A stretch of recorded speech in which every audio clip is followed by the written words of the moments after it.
Hello, everybody, and welcome to day 2 of the Risen Esports Champions League Open Qualifiers. I'm Grapes, joined here by two very special guests. We got Goferino and wildcard manager and queen of NA Amateur Twitter, Myra Davis. Myra, how are you doing today? I'm doing great. I'm glad to be on here. Sort of first time for me being on a desk like this. I'm excited to watch these matches.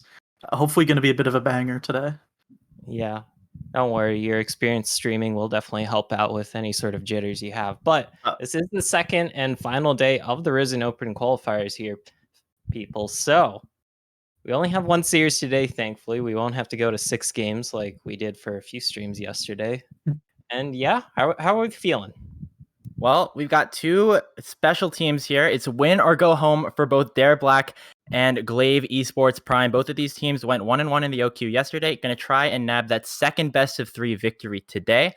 And there's a lot to talk about both of these teams. I want to start off with the side of Dare Black because Myra, I know that we have some experience here from you personally. Yeah. You guys played a game against them, and they actually surprisingly managed to take a game off of you guys, Wildcard Black, in the first Open qualifier. So.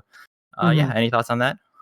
Yeah, no, like they played actually pretty well into us. I don't want to take anything away from their performance because I do believe they fully earned that win. They caught us definitely by surprise, and I think, at least for me, Dare wasn't really a team or an org that was on my radar before this, but they definitely earned my respect for that performance, especially their jungler and their support player.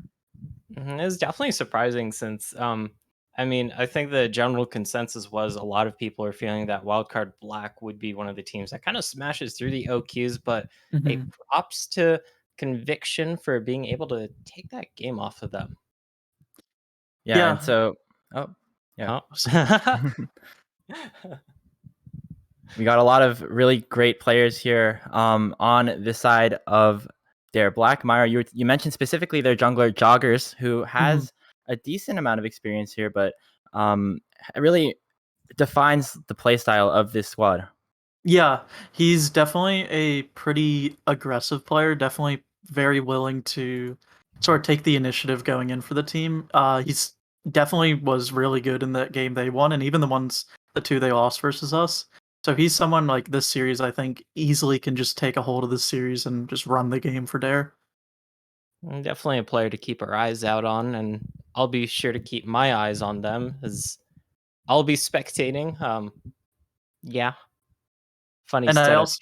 I also want to shout out their support too. He played extremely well in the games as well. I know like on solo queue, a lot of his champs he was playing was mainly towards like the Rel and the Thresh, but you know his champ pool's surprisingly wider in competitive. So I think if they can work, together for jungle support synergy, this could be a very clean win for them if they can get that going. Yeah, and Myra, you bring up a great point there. Just considering the champion flexibility of all 5 of these team members here on Dare Black, they were able to put up some really interesting drafts in the open qualifiers. We're able to flex things like the Seraphine and even things like the Volibear around, and really we're able to grab a lot of counters, especially towards that top side with Mabud, and just really allowed them to play well, and the draft have been something that I particularly have been excited to see from this side of Dare Black. But their opponents today will be Glaive Esports Prime, who, Myra, as you said a little bit earlier, feature a lot of important members of the lower tier amateur leagues that we haven't necessarily seen in a tournament like this so far. Yeah, I mean, like, though, like, looking at their players, like, it's mainly, like, masters, low grandmaster ranked players, they have some people with a ton of experience, like, one of which being Zadox. He's been around forever, 3-time UCL champ, right? He's got experience. He understands what it's like in pressure matchups. He hasn't really made the break into that, like, upper echelon of amateur yet, like, whether it be Proving Grounds, whether it be, like, EPL or whatnot, right? But, like, he's more than experienced in matches that matter. And there's a few other players in the team too that have been around, like UCL, around Focus, right? Even like the old Risen leagues or the Risen B leagues, right? Like they have been around the scene. So if anything, their biggest advantage is just experience and knowing what it's like to play in matches like this. And certainly someone of your lengthy stay in the esports scene knows the advantage of experience, Myra. And Yeah. definitely a very powerful thing to have. Yeah, especially if you like I'm not familiar with all 5 players, but, like, just going off of Zadok's, right? Like, if you have people who haven't played in a match like this, having someone that's, like, stable, who's been in these scenarios, who can tell the guys, like, like, "It's okay, like, sure, we lost a dragon or something, right? But it's not the end of the world. There's still plenty of match ahead of you," right? Like, having someone like that in the team is really valuable, and, like, for any level of team, right? Whether it be LCS, whether it be down here in amateur, right? Having someone who can be that stable rock for you both in game and like resetting the team's mentals is huge. So I think he will be that guy for them this series. Yeah, it's been super exciting to see Zadox, a player that, as you said, played a lot of time in the lower leagues. I think one of his things on Twitter was that he won UCL 3 times, which is Yeah. pretty impressive, to say the least. And now moving up into these upper echelon of competition, which is something that the new Proving Ground system has been very good at trying Mhm. to promote this younger talent. And I'm really excited to see a lot of that. But we do have a little bit more time before we get into this game. We got Dare Black and Glaive, as we said before. Going through what we're expecting to see from this series, Go Farino, I'll start with you. What are some of the keys to this game? And if you have any predictions, feel free to go for that as well. So I'm going to be straight up honest with you. I was kind of alerted I'd be on this desk about 15 minutes ago. It's true. So my prep for this series is lackluster to say the best. However, though, I do want to throw a bone Dare Black's way. They definitely impressed me yesterday with the performance they were able to put against Wildcard Black. And Glaive Esports Prime, by no mean any slouches. However, though, there's a little bit of recency bias for me. And then, of course, seeing Dare Black take a game off the Wildcard org, an org that I work very closely and dearly with, it always catches my eye. Mhm. And Myra, what about you? Yeah, like I mean, Dare played really well into us. I personally think this is going to be a 3-game series. I think Dare has the edge. Just based off of honestly, like some of these players are really mechanically talented, especially their jungler. I do think that Glaive has a huge experience and maybe sort of a mental edge if things start going bad. But like Dare, they flex a lot of weird things. They have some mechanically crazy players, especially their jungles. So I think they're going to pull out ahead of this, but it'll be a close one for sure. Well, we got 2 votes for Dare Black. I'm going to make it a third. I think it will be close, though. I'm going to say 2-1 as well. Mm-hmm. I'm really excited for this series. And once again, the stakes have never been higher for these 2 teams. A win in this best of 3 will grant them a spot in the top 16 into the main event of Risen Champions League. And with all the incredible players up there, it definitely will be a really great way for these guys to get a lot more experience and really try to prove their worth moving forward. But Mhm. I think we are soon to get into some of the pro drafts and things like that. So, Myra, thank you so much for joining us on the desk here. Is there anything you wanted to say before we decided to start to move on towards the next stages of this stream? Yeah, no, I mean, best luck to both teams, right? Like the way the system's set up this year with teams auto qualifying, any points you get is extremely important. Where 12 teams move to tier 1, but there are 4 auto qualifying. So even if you get the last place in this tournament and the next one, you can still get to tier 1. So this series is like extremely important for both teams, and I just wish them the best. Yep. Well, Mick, thanks for coming out, Myra. Yeah, you're McWelcome. The wildcard synergy is just too perfect here on this desk. But yeah, Myra, thank you so much for coming on once again. And another big congratulations for having both of your teams in the main event starting tomorrow. And Yeah. yeah, once again, thanks so much. Yeah, no worries. I'm excited, and I mean, if Dare wins, they'll be the 3rd org with 2 teams in the tournament as well, joining us in AoE. So that'll be cool.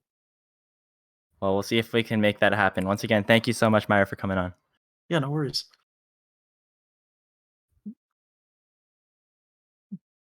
And I think we're back. Go for.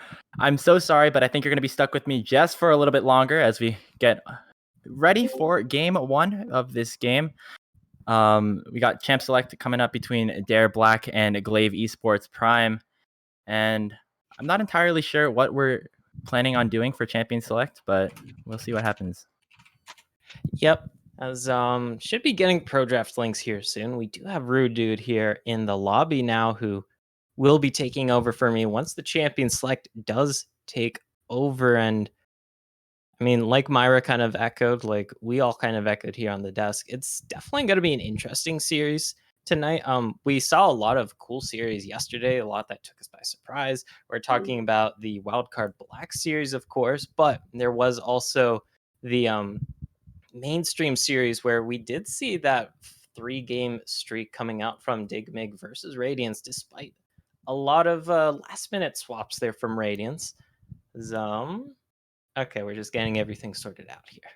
Yeah, and Dignitas Mirage was the topic of the stream for yesterday, covering both of them. And they are actually playing right now, I think, against Conviction Sun. So another interesting series going on. And over there's a bunch of other teams that are fighting for their lives here today. And we do have pro drafts loaded up. Teams are about to get ready for this game. I want to talk a little bit more about Glaive Prime, though. I feel like we kind of focused a lot of our attention towards Dare, as both of us, all three of us on the desk had them favored in this series. But I think Glaive is an interesting one here. They did 2-0 Conviction Sun. They were the only team that was seeded in the bottom 8 to beat a team in the top 8. And even though they did get somewhat, I don't want to say destroyed, but they lost pretty heavily to TSM Amateur in a very quick 2-0. Team is still very promising, and I'm excited to see them pop off here today.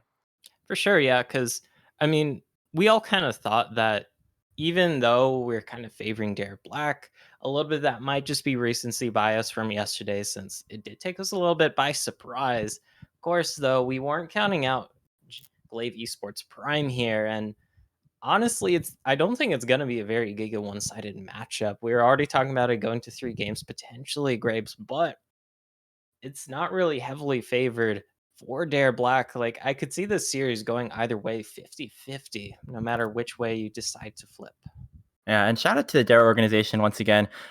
Not previously super prevalent in the Proving Ground scene, making their appearances known here in the summer. Dare White are already making it into the main event with a 2-0 performance yesterday, and Dare Black going to try to make it the same. As Myra said, AoE and Wildcard both have 2 teams. Dare's going to try to make it the 3rd organization to have 2 teams in the top 16. Yes, it would be the 3rd organization. For some reason, I thought there was a 4th one somewhere, but it would be very cool. Of course, there is always a little bit of back and forth given sister teams. Some usually get a bit more of a lion share than others when it comes to resources. However, though, since I believe we're going to be starting up the pro draft soon here, Grapes, I will be making my exit, as Rudude should be joining us here in just a second. Yeah, I mean, thanks so much for filling in, Gopher. It's been a pleasure to open the show with you. And even though the prep wasn't necessarily there, a lot of strange things happened in the past couple of hours that led to this combination of people on the stream. But either way, thank you so much, Gopher, for coming on. And I think we're ready for Pro Draft to begin very shortly. So get ready, everybody.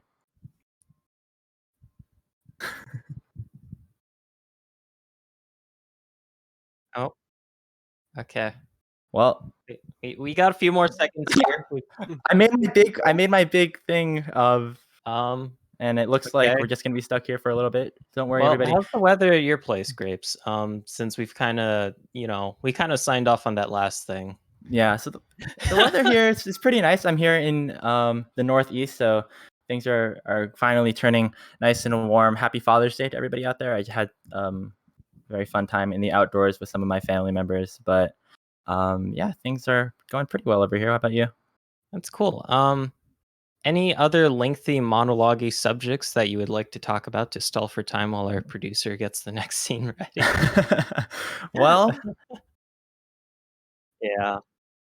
Yeah, I mean, there's a lot of this is not something that I prepped for today. Our producer is ready, so I will be swapping out now if Rude Dude would like to step in. So thank you for having me. And yeah. Thanks so much, Jack. Okay, and we are here in the draft. I do have Rude 1 by my side. Finally, we are reunited after some technical difficulties got us a little bit off the rails here, but we are about to start the draft for Game 1 between Dare Black and Glaive Esports Prime. Rude, it's been an interesting couple of Yeah, it's been a ride to get us to this point, and whilst we've got a little bit of time here, I'll give my little 2 cents on what we're thinking for these guys here. And honestly, if we're looking at any team to be making their way into amateur, I want to see it be Glaive, because if anybody's been following teams in tournaments like Risen, like Upsurge, like Focus as well, these true hard amateur tournament organizers, looking at Glaive as a storied team here. They've been absolutely dominating the lower leagues, as far down as Plat Leagues, Gold Leagues, Diamond capped leagues. These guys are the true hearts of NA Amateur, and the fact that they are now having an opportunity to come in to a Proving Grounds event really just sort of shows the elevation of which this team has really taken their grounds to, right? They've been able to translate that success not only from the Plat Cap leagues to now an uncapped official Riot event, and for me, just based off of all of the time that I've spent in and around NA Amateur, I think that I would love to see Glaive tear it up.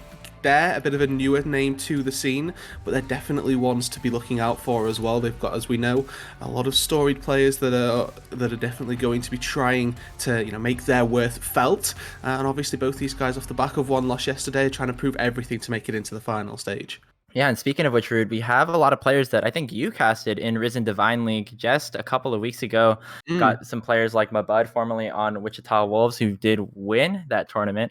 And on the other side, you got players that as we said in the pre-show, have been really prevalent in some of these minor leagues, especially on Glaive. You got players like Diamar and Zadox as well. Yeah, a lot of these guys, as you just mentioned, right, were in and around that Divine League. We've got previous winner, obviously, and these sort of more storied amateur players as well coming out. There really is everything to play for in this tournament, and I'm definitely excited to see how the sort of dynamic of that is going to play out, right? We've got ourselves a previous Risen Divine League winner on one side, a couple of just storied names in the other side for Glaive here, so it's definitely going to be a pretty darn spicy one for sure. And draft, I think, is now ready to go, Grape, so let's have a look and see what Here we've we got. go. We are finally here in the draft. Dare Black will be on the blue side to start off game number 1. Glaive Esports Prime will be on the red side. And there's a lot of interesting things, especially towards the side of Dare Black, that I want to talk about. They flex like crazy. Call them gymnasts, flex. They work out a lot, whatever you want to say. But things like the Seraphine, things like even the Galio are definitely champions that both of many of their players are comfortable with, and they're able to get a lot of advantages in the draft in this way. We're starting off already. We will give word on what that first ban is. Looks like it's going to be a Lee Sin alongside the Jin Zhao for Dare Black. Meanwhile, Glaive Esports Prime, like everyone else so far, has banned away Jean-Francois Rel. Yep, getting rid of this hard comfort pick, I think, is the best way of phrasing it here. You don't want to be seeing Rel down in the bot lane there for Jean. And looking at it already from Glaive's perspective, they are getting targeted on that top side. The Xin Zhao being taken away from the jungle, the Lee Sin being taken away from that flex potential. We know that it can go in any of those 3 roles up in the top lane, so it is really, really useful to be able to ban away all 3 of those roles in effectively one champion ban. So, whenever you get the opportunity to do that, obviously going to be worthwhile. Getting rid of that red side flexibility is something that every team should be looking to do, and that's typically why you see Lee Sin more so banned on that blue side.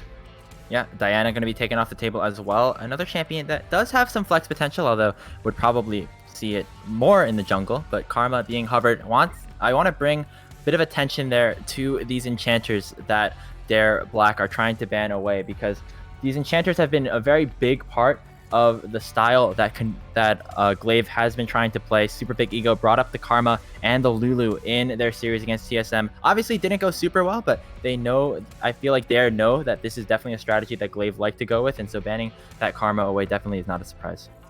No, and getting rid of enchanters is particularly prevalent, I believe, right now. Shurelya's is absolutely bonkers, has been for a while, and yep. I'm glad to see that it's finally made its way to the meta as it should have done. Maybe I'm going to argue a couple of patches earlier. Glaive, though, taking their bans elsewhere, moving it away from those enchanters, recognizing that the Karma already off the table, the sort of premier pick out of those Enchanter selections. Still have things like the Lulu available. Glaive Banner, Waydana, and Ziggs, and the Ziggs as well, with a bit of a resurgence with the little buff that he was able to get just a patch ago here, has a lot more base damage on his Q, and means that Ziggs Wave Clear is now more dominant than ever, throwing back to the days of Ziggs just throwing ults into top lane waves to catch that if your top laner TP's on down. But we've got a couple picks here, Grapes, and instead of taking the Gwen first pick, they're Black are going to opt into the Nocturne. Well, we were definitely talking about flexibility a little bit earlier, Rude, and the Nocturne is the prime example that can flex in all 3 lanes, maybe even towards that bottom lane if you're feeling a bit spicy with the Senna. But it's going to be that Gwen response. Obviously, if Gwen is not picked on blue side, will almost certainly be picked on red. Going to be going towards one of their players towards that top side. The Ezreal is being hovered, is a champion that Sandillion is pretty comfortable on. One thing to note, Sandillion did play 3 games of Sivir yesterday in the open qualifiers, but going to get some new blood in there with that Ezreal lock-in. Yeah, and I'm just going to go out there and say Ezreal a lot better into a dive composition that you can already feel the midst of sort of the seeds of a dive composition being sprouted from the Dare Black composition. Ezreal has that arcane shift to get away. Also, he can build that frozen heart as an AD carry, which is something that no other ADC has the luxury of being able to do, particularly up against a Nocturne here. This AD damage going to be dealing significantly less to the Ezreal should that be that chosen 3rd item. So as well as that, he's just an incredibly strong champion right now, has got that Divine Sunderer, and will be able to pump out DPS at a moment's notice. I love how you just saw one champion being locked in, and you just immediately go, yep, it's a dive comp, and I certainly agree with you. Seraphine locking in here provides a lot of support, maybe even from a little bit far behind, but allowing that ultimate range to be extended when it gets onto one of these diving champions like this Nocturne, and now with the Ornn being locked in.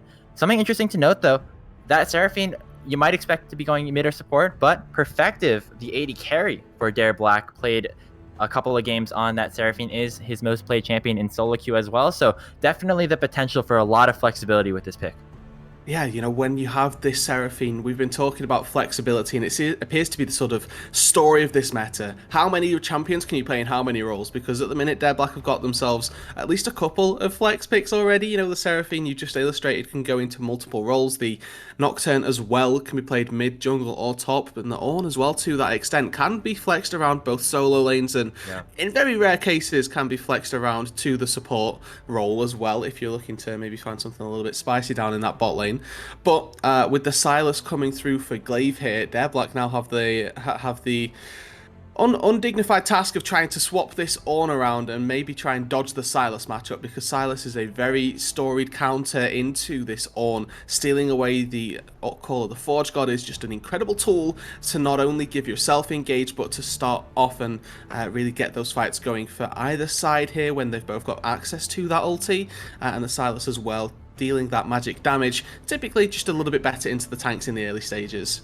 Yeah, and Koskinen definitely has his experience on some of these tanks, has brought out champions like the Ornn and Malphite in both some of his experiences in Proving Grounds last split and in certain other of the lower tier tournaments like UPL. But seeing that Ornn lock in still provides a lot of flexibility for Dare Black. And as you said, they're probably going to need it, Rude, with that Sylas being locked in. We're going to take a look at the second phase of bans right now. Tarek, definitely a target ban towards Jean-Francois once again. The Kindred also going to be taken away from Joggers. This is another champion that he has a lot of comfort on as well.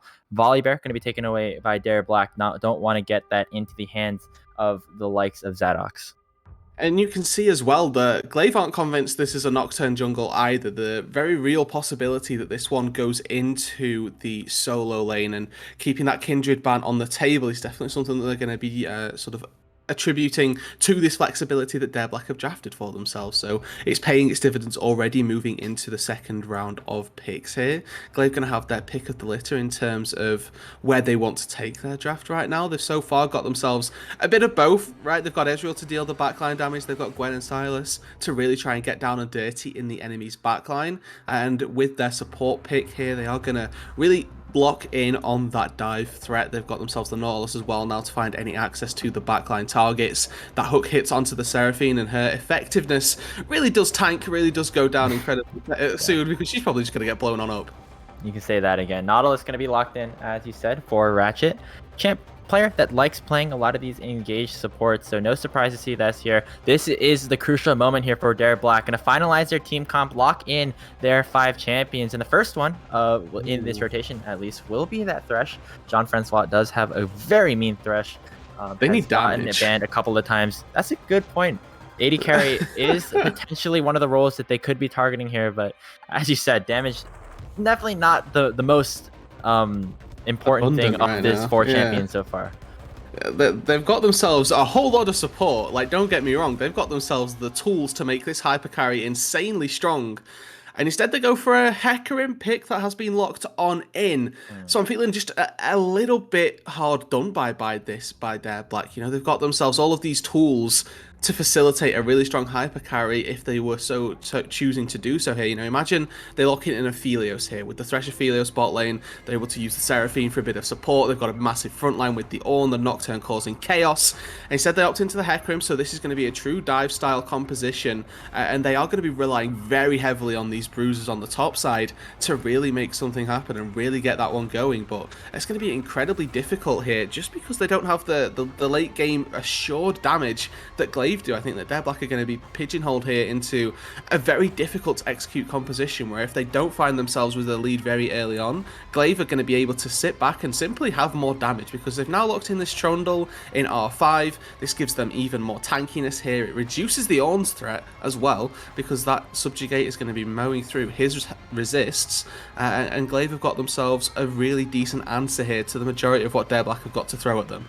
And the crazy thing, Rude, we still really aren't entirely sure where a lot of these champions are going. Obviously, the Nocturne and the Ornn could flex around just a little bit, as well as that Trundle being locked in. Trundle typically, back in the day at least, was an answer into some of these tank top laners like this Ornn. Although we probably are expecting to see the Sylas try to follow that Ornn around just a bit. Wouldn't be surprised to see a little bit more tricks up the sleeve of either of these teams. Yeah, you know, it's still just a complete flex city here for Glaive. They've got themselves, obviously, I'm going to go out and say it, 3 champions that can jungle up on that top side, you know, with Nautilus being recently buffed. There's a very real possibility. I mean, there's no other support that they've locked in, unfortunately, but it's something that we can always throw out there as a bit of spice, a little bit of enjoyment for everybody at home. But who is going to be taking that jungle matchup? Who's going to be taking the top lane matchup? And, you know, the same for the mid lane too. Glaive really do have their pick of the litter with the 3 champions that they've drafted themselves to go into and really see what they want to fight into Dare Black with, because their comp fairly obvious as to where people are going to be playing their matchups and where the champions are going to be going, right? They've saved all their flexibility till that final end of blue side, and it definitely gave them a few advantages here. But now we look at it all. Ornn's going to be top lane, Nocturne going to be playing from the mid lane, Hecarim going to be in that jungle role, and then we know that Seraphine, as you so rightly mentioned, going to be flexed on down to the bot lane for Perfective. So the Glaive really aren't in any doubts as to where things are going, and barring any Hecarim solo lanes, which would be a complete throwback as well, we're not really going to be expecting too much different either. And as you said before, Rude, this composition that Dare Black has pulled out does look like it does lack a little bit of damage. With Hecarim coming in, not likely to be that turbo chem tank full meatball Hecarim that we saw so prevalent in the previous iterations of this season, because some of the champions like Seraphine are in this game. The enchanters combined with Hecarim combined with items even like the Divine Sunder that did recently get buffed as well. I wouldn't be surprised to see a more offensive build come through for Joggers, who has been a big focal point of this Dare Black team.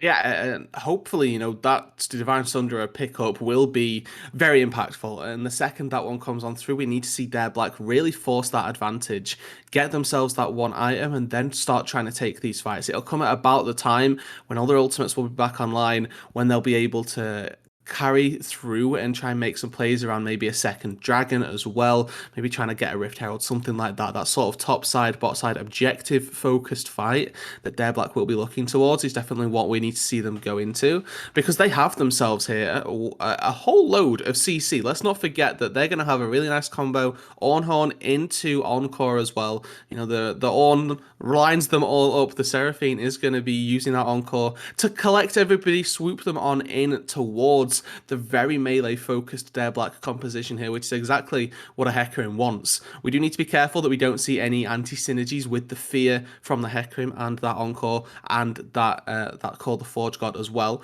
But barring any little bit of synergy nightmares for Dare Black, they should be able to execute on this composition fairly easily to get their team fights at least started off in the right direction. And if Glaive are able to dodge out on those ultis, if Glaive are able to get away from them, and maybe it only hits the Nautilus, maybe it only hits the Trundle, things like that, where they don't have that big heavy hitting impact, then Glaive are going to be able to turn it right back around, subjugate on top of the Ornn, remove his tankiness, be able to chew through essentially all of Dare Black, because they are going to be fairly isolated, and like I say, with no backline DPS here, it's going to be so hard for Dare to really do too much as we get later and later into the game. Yeah, and I really like that point you brought up there. Just in terms of engage versus disengage, you got all of this wombo combo-esque potential on the side of Dare Black. You described it pretty well, so I'm not going to go over it again. But on the other side, you have the Trundle for the Subjugate, but also you have Sandillion on the Ezreal, a champion that is very good at kiting away and disengaging, just providing a lot of poke with those Mystic shots as well. And now, especially with the new Divine Sunder build coming in, another champion that can shred some of these tanks. So it'll be interesting to see whether the engage will work for Dare or the disengage will work for Glaive. And obviously they're going to be looking to make sure that either one of these squads comes away with the first game here. Talking once again more broadly about what this series means here. This is the final chance, right? You said it beautifully at the top. It's win or go home here. That if Dare Black or Glaive Prime want to take this game and want to take this series, first of all, it all starts here. We can't rule out reverse sweeps, but putting yourself at a 1-0 advantage obviously puts you in the best stead going throughout the rest of the night here. So for both of these teams, if they want that spot in the Risen Tier 2 here, they need to make it start, and it does start right here, right now for them. Obviously, we've got ourselves a little bit of a spec delay, but they're going to be going off onto the Rift and really trying to battle it out. It's the 4 most exciting or scary words, whichever way you want to put it, win or go home. And that is the case for both of these teams in this best of 3. We're going to take a short break, but we got Dare Black versus Glaive Prime right after this.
Welcome everybody to Summoner's Rift, Game 1 of this best of 3 between Dare Black and Glaive Esports Prime on the Risen Champions League Open Qualifier.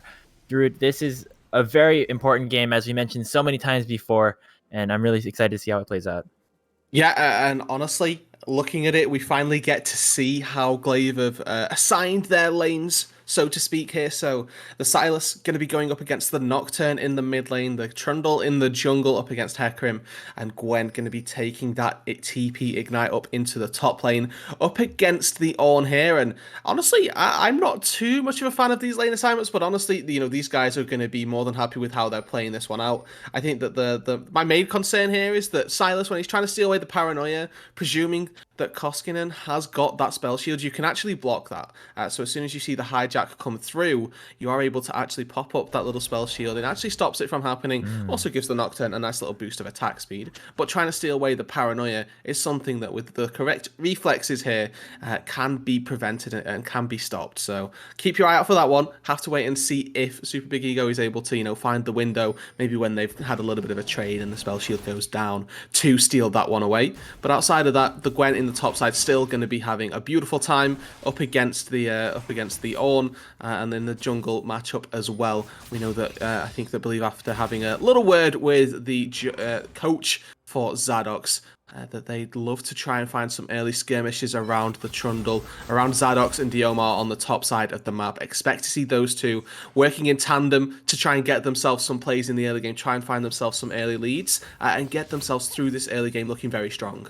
Yeah, and that ward that Diomar placed down in topside jungle of Dare Black was huge. It did spot out Joggers, clearing out his blue buff, and so now Zadox really knows what he's dealing with here. Sure, there's going to be a ward on the Raptors, but as a player who really likes focusing towards that top side, he knows that there's not going to be that much jungle attention while he gets over there, so it will be interesting to see what that decision really means for him. Meanwhile, across the lanes, things are going pretty much expected for now. Mid lane's going rather even. Bot lane with that Seraphine is getting the push. Do get a nice hook onto Kendillion.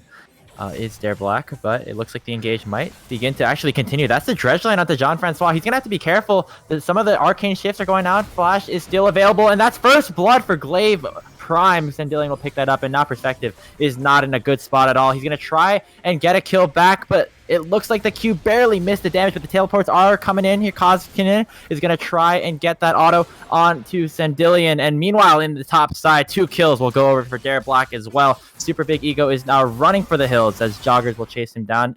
Top side, a little bit of a trade as well. But here comes Koskinen with the flash over the wall. Super Big Ego trying his best to get away, but the fear will tether him up, and Joggers will secure the kill with the final auto. It's 3 for 2 in favor of Dare Black. Yeah, and Glaive with the initiation down on the bot side more so than anything else. Diomar needs to be careful up here. Oh. Ignite. Trade of kills though. The Ignite gonna be going down, and it depends on how this wave looks on that top side. It should crash underneath the turret, and if it does, then that is going to be fine for Diomar. It means that the Ornn misses out on a lot of experience, a lot of gold there. TP's back up, and it's going to be fine, where Diomar will be able to hold out his TP for a later play, maybe a latest trade that they're going to be taking if it's a bit worse for wear for the Gwen. But down on that bot side, we've just seen 7 kills in effectively a minute's span of time. 5 of them down on that bot side, all initiated by the Glaive team, and now Koskinen could be in trouble. Oh, definitely wasn't expecting Ratchet to be there. Koskinen has to run, but not far enough. Ratchet will pick up his first kill of the game, but now on the bot side, knowing that the support's not there, Sendillion's gonna have to be careful, gonna use the arcane shift to get away from that devastating charge. But this is how Glaive like to play. Incredibly messy. Ratchet will go for these roams in unorthodox locations, and so far, it's been working for them. They're getting the blood that they want. Sure, it's even in kills, but the fights are definitely going, and they're definitely getting some of the kills onto onto the carries that they want.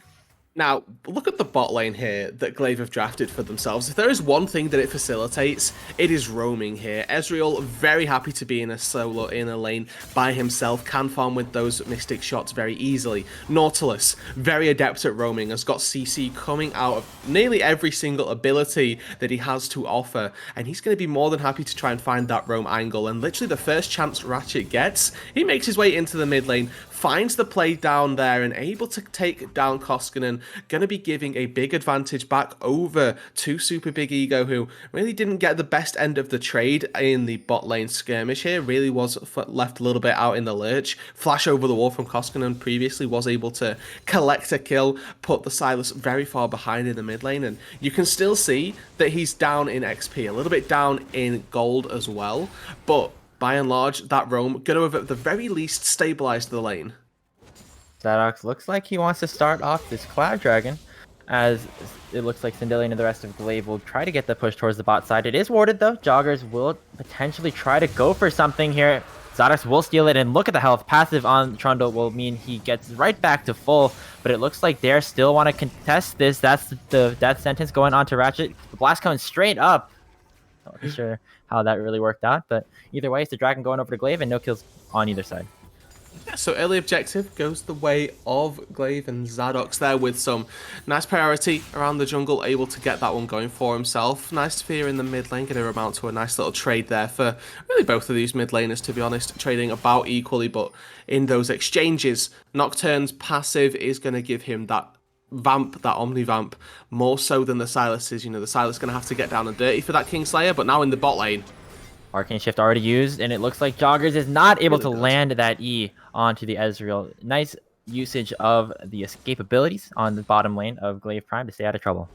Yeah, you know, and it's the small things that make a difference, but Ratchet there puts down a really strong auto attack. You know, it might seem like I'm trying to meme him with that one, but it stops the Hecarim from getting in behind the Ezreal there. Sandelion uses the Arcane Shift, not prematurely, needed to use it to make sure that he wasn't going to get thrown back earlier, but using the passive auto attack from the Nautilus there buys exactly the right amount of space, the right amount of time, and, you know, Joggers can't be diving underneath the turret, not with all of the damage that would be coming out. There's Exhaust on Sandelion, there's Ignite on Ratchet, there's an Ezreal who's pretty much got all of his spells ready and loaded to be launching into a Hecarim there, and even if he's under the turret, there is absolutely no chance that he gets out to safety. You know, Dark Passage is a case to be made, but honestly, would have loved to see how that one played out. Obviously, with the restraint shown by Joggers, not going to be the case here, as Ratchet finishes off clearing some wards, and we also did get a little bit of a glimpse up into this top side where Diomar is really handling this wave so supremely. He's able to keep Snow 2 out of any real form of farming,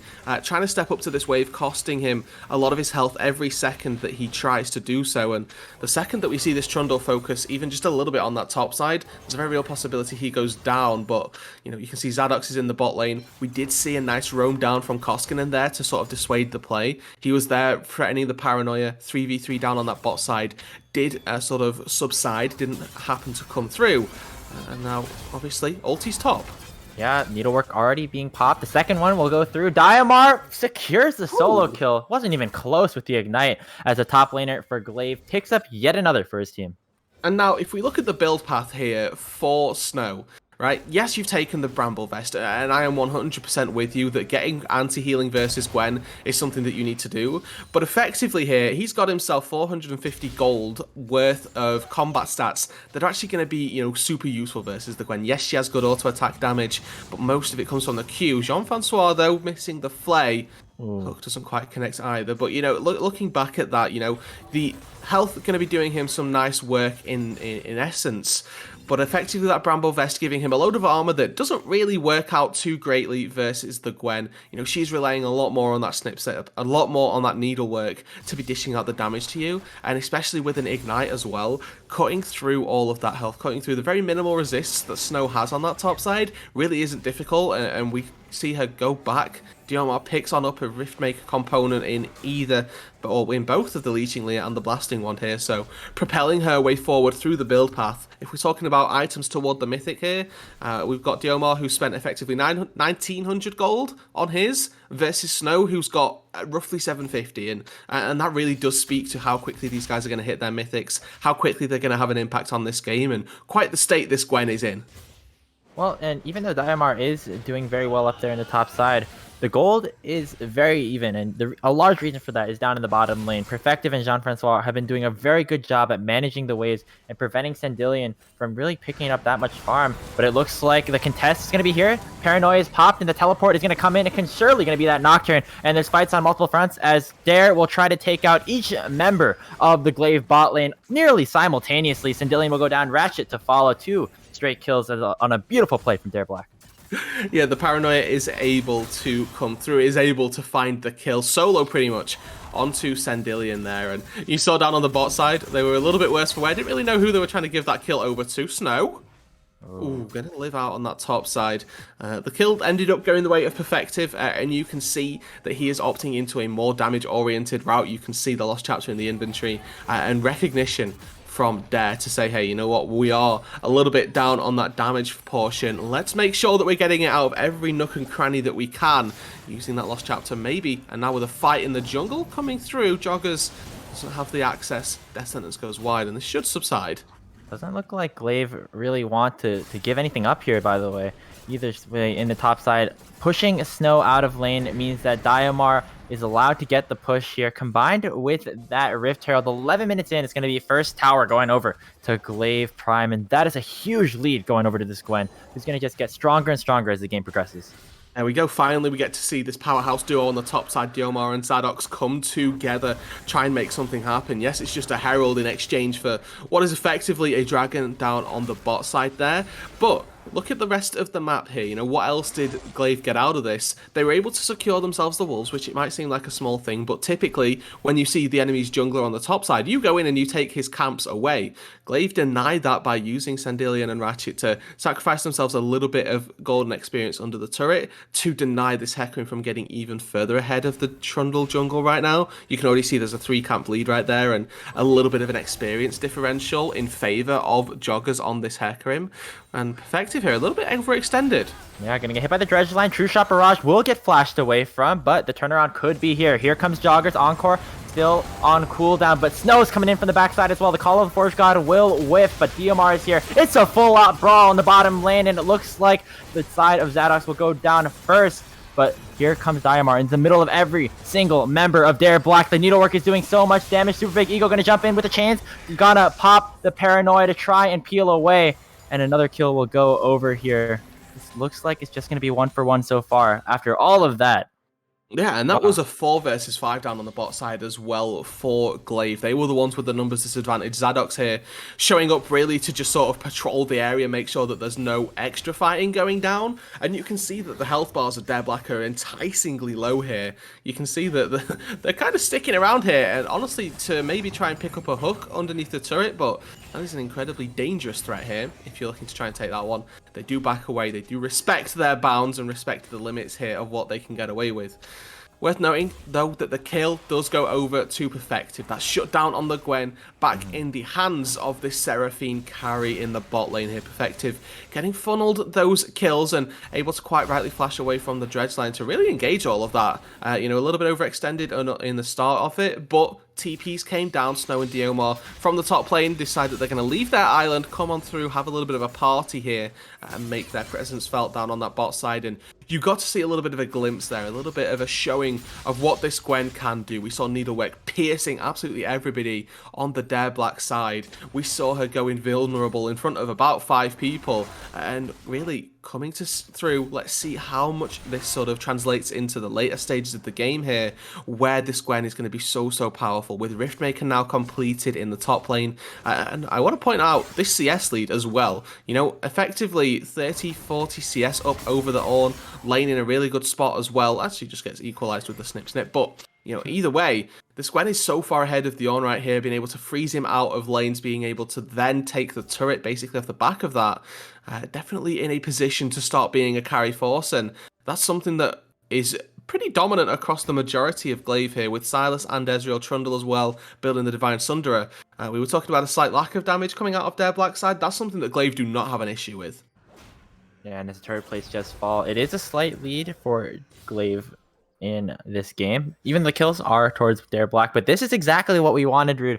Very close games. Both of these teams want this victory so bad, and it looks like Dare Black is going to try to do something about it. DMR going to get hit up with the devastating charge. Will use that Shroud to try and disengage. Meanwhile, as the death charge popped onto Perfective, doesn't look like much is going to be there to follow, as both of the ultimates have been used by the Glaive bottom side to just get the push in and try to get a reset off. Mythic of choice for Perfective going to be that Liandry's Anguish, so looking to maybe deal a little bit more damage to these higher HP targets, as do you see that Paranoia stolen away in the mid lane here. And with the Liandry's coming through, definitely expecting to see more DPS. Oh yeah, they spot Ratchet on a ward and he goes down, but now the Paranoia is still going to try and blind some of these people up, and that super big ego going down as 5 members of Dare Black collapse onto the mid lane to pick up 2 kills. And this is what Dare Black need to be doing consistently, right? We talked about their composition, not really having that much damage. What they can do is just put everybody into the mid lane, force a numbers disadvantage, and now hooking the Zad onto Zadox doesn't really amount to too much. Trying to put a turret defense. Is he going to try and actually take down Koskin? And wow, look at the damage. That's the Divine Sunderer gaming that we all know and love. Zadox is going to get rooted up. Hook is going to miss, but here comes Joggers. Doesn't have the Onslaught of Shadows, which means it's going to be a little bit hard for him to try and get in there. So looks like it was just used to try and scare off the Trundle, but does get a kill out of the turret going down. Incredibly close to giving up about 3 kills to the Trundle. Finally, we see Zadox get some kill participation. It's effectively a solo kill underneath his own turret there. Koskinen really not respecting the damage of the Divine Sunderer coming on out. And with that as well, the fact that he's going to be dead means that he either has to TP to this dragon or Dare Black have to give it on up. Glaive here saying that, hey, you can group us 5, we will do the same here, and let's see which comp does better in that instance. Without ultimates as well, you're really not anticipating Dare to be doing too much of anything. Dragon does go over, and that's the second one of the game for Glaive, starting themselves off quite nicely here and working towards that soul at a very steady pace. Looks like a lot of members are still around this bot side, though Snow might be in a bit of trouble. Diamar is going to get the snip down, but that's a full-on engage coming through from Glaive underneath the turret. The Paranoia teleport combo will be used here by Koskinen, but it will get hit up by the Everfrost. Doesn't look like he's actually going to take the second portion of the ult, but it looks like potentially Dare Black will want to continue to re-engage. Perfective is going to try and speed up Koskinen, and he will look for the sides of Glaive. They will use the blast cone to get out safely, and after all of that, no kills are going to go over.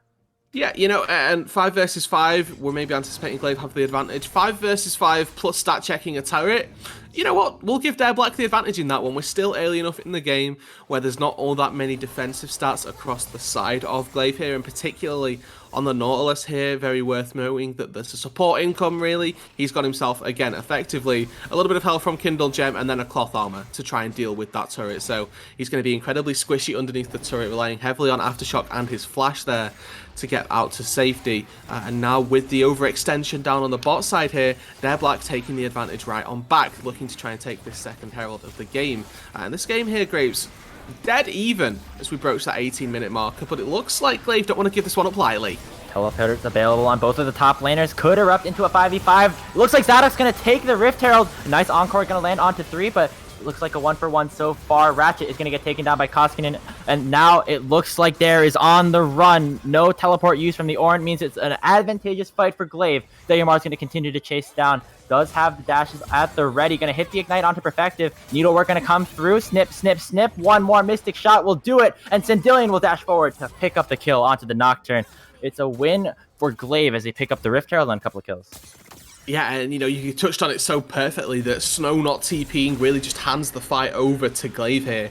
They're going to pop the Herald down in the top lane pretty much immediately, funnel more gold into their Ezreal, who is absolutely tearing up these team fights right now, and maybe even Diomar cautiously pushing his way through that mid lane was going to be hoping that Perfective didn't find the kill onto that one.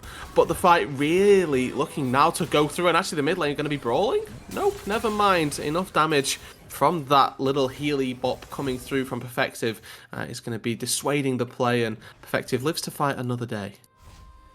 Yeah, the disengage potential on Perfective was really crucial there. Looked like DMR was going to try and bait with his support to maybe get another kill, but either way, it's still only a 1k gold lead for Glaive. They do have that Rift Herald, which could result... Wait, did nobody pick... Oh, wait, no, they used it on the top side. Yeah, they used the top lane, yeah. So either way, still, very even game. And the next big objective, I think, is going to be this Mountain Dragon. Don't want to give up a soul point if you are Dare Black, so definitely going to be a place to contest in a couple of minutes. Now, obviously, with the dragons, as you mentioned, probably going to be the next focal point here, at least for this one. After this Drake, we have Baron, which is going to be a very ripe contender for objective of the moment. And with the Mountain Dragon spawning, you quite rightly hit that Glaive, they want to get themselves up to soul point, and believe it or not, ladies and gentlemen, Dare Black don't want to let Glaive hit that soul point. They don't want to be giving over objectives for free, and going to be trying to work their way through the bot side, through the river, to collect themselves some vision. You can see already 3 control wards placed down in and amongst their own jungle and that river in fairly close proximity here, so a very big priority being focused already on this bot side. They're going to collect themselves the Scuttle Crab as well, and whilst I hit on that there may not be too much priority around the Baron here, it looks as though there's a very real possibility Glaive just tried to trade it and say, yeah, you want to stop us getting soul point, we'll just take Baron instead here. Looking like we've got a bit of a Fnatic brush though here, and Diomar, Zadox, all of them need to be careful as they're trying to walk on through this jungle, because there are 3 angry members of Dare. Yeah, gets hooked up with the death sentence, gonna be stunned up for so long, but is getting a good amount of tankiness from that subjugate, but that's the signal for Dare to continue to go in. Koskinen's gonna come in with the paranoia. Encore will beautifully land onto 2, play it against Sam, but the Call of Force God will line them all up and shut him down. It's gonna be Dare Black winning the fight 4-0. Don't need to even look for that dragon because Baron is on the menu. Oh, and it's going to be eaten up deliciously here by Dare Black, coming away with a big fight in the jungle. Again, sweeping out, and that vision that we highlighted really just nets them absolutely everything here. Zadox is trying to be cautious, trying to path around his jungle, but ultimately walks into 3 members of Dare, and they're able to take him down without using any big ultis. And that's the really key point here, that they do have the damage to cut through the Trundle, despite the subjugate, despite the healing that he was trying to pump on out. They were able to get that kill on, and then they were able to use the paranoia, dive even further into the backline. Encore, beautiful across the 2 valuable members of Glaive. They then used that on call the Forge God. It was the different way round to the one I highlighted in draft, but it simply does not matter. The fact that they used the 2 of them, the synergy between the 2 ultis really speaks to itself. Now it looks like they're trying to go for a fight here. They do have the Baron, but a couple of ultis still missing. Depth charge onto Perfective. Gotta take down this Seraphine if you want a chance to win.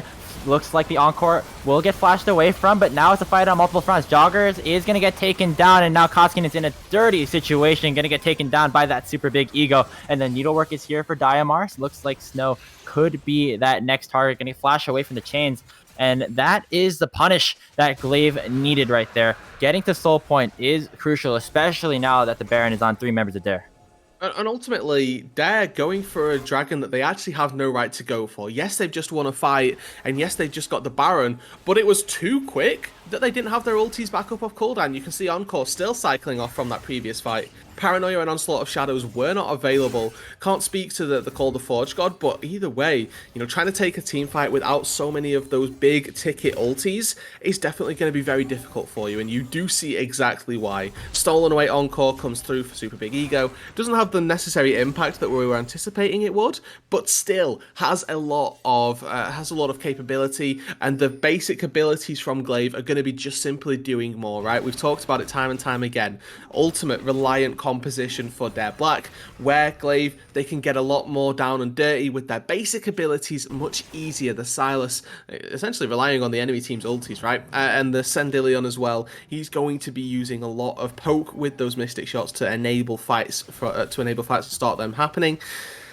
That being said, we still got the Baron on Dare Black. They're still by no means out of this game, and actually the ones commanding the tempo right here, pushing through mid lane, trying to take down this mid tier 2, but you can see cautiousness being exerted as they try and push on up. Nobody really feeling comfortable to start walking up and hitting these turrets. They are relying exclusively on this cannon minion to do the work. And unfortunately enough, it looks to be doing it just about enough here. With the Baron buff, they're able to try and take down this turret, and it looks like they will be able to put the finishing touches, at the very least, on this mid lane tier 2.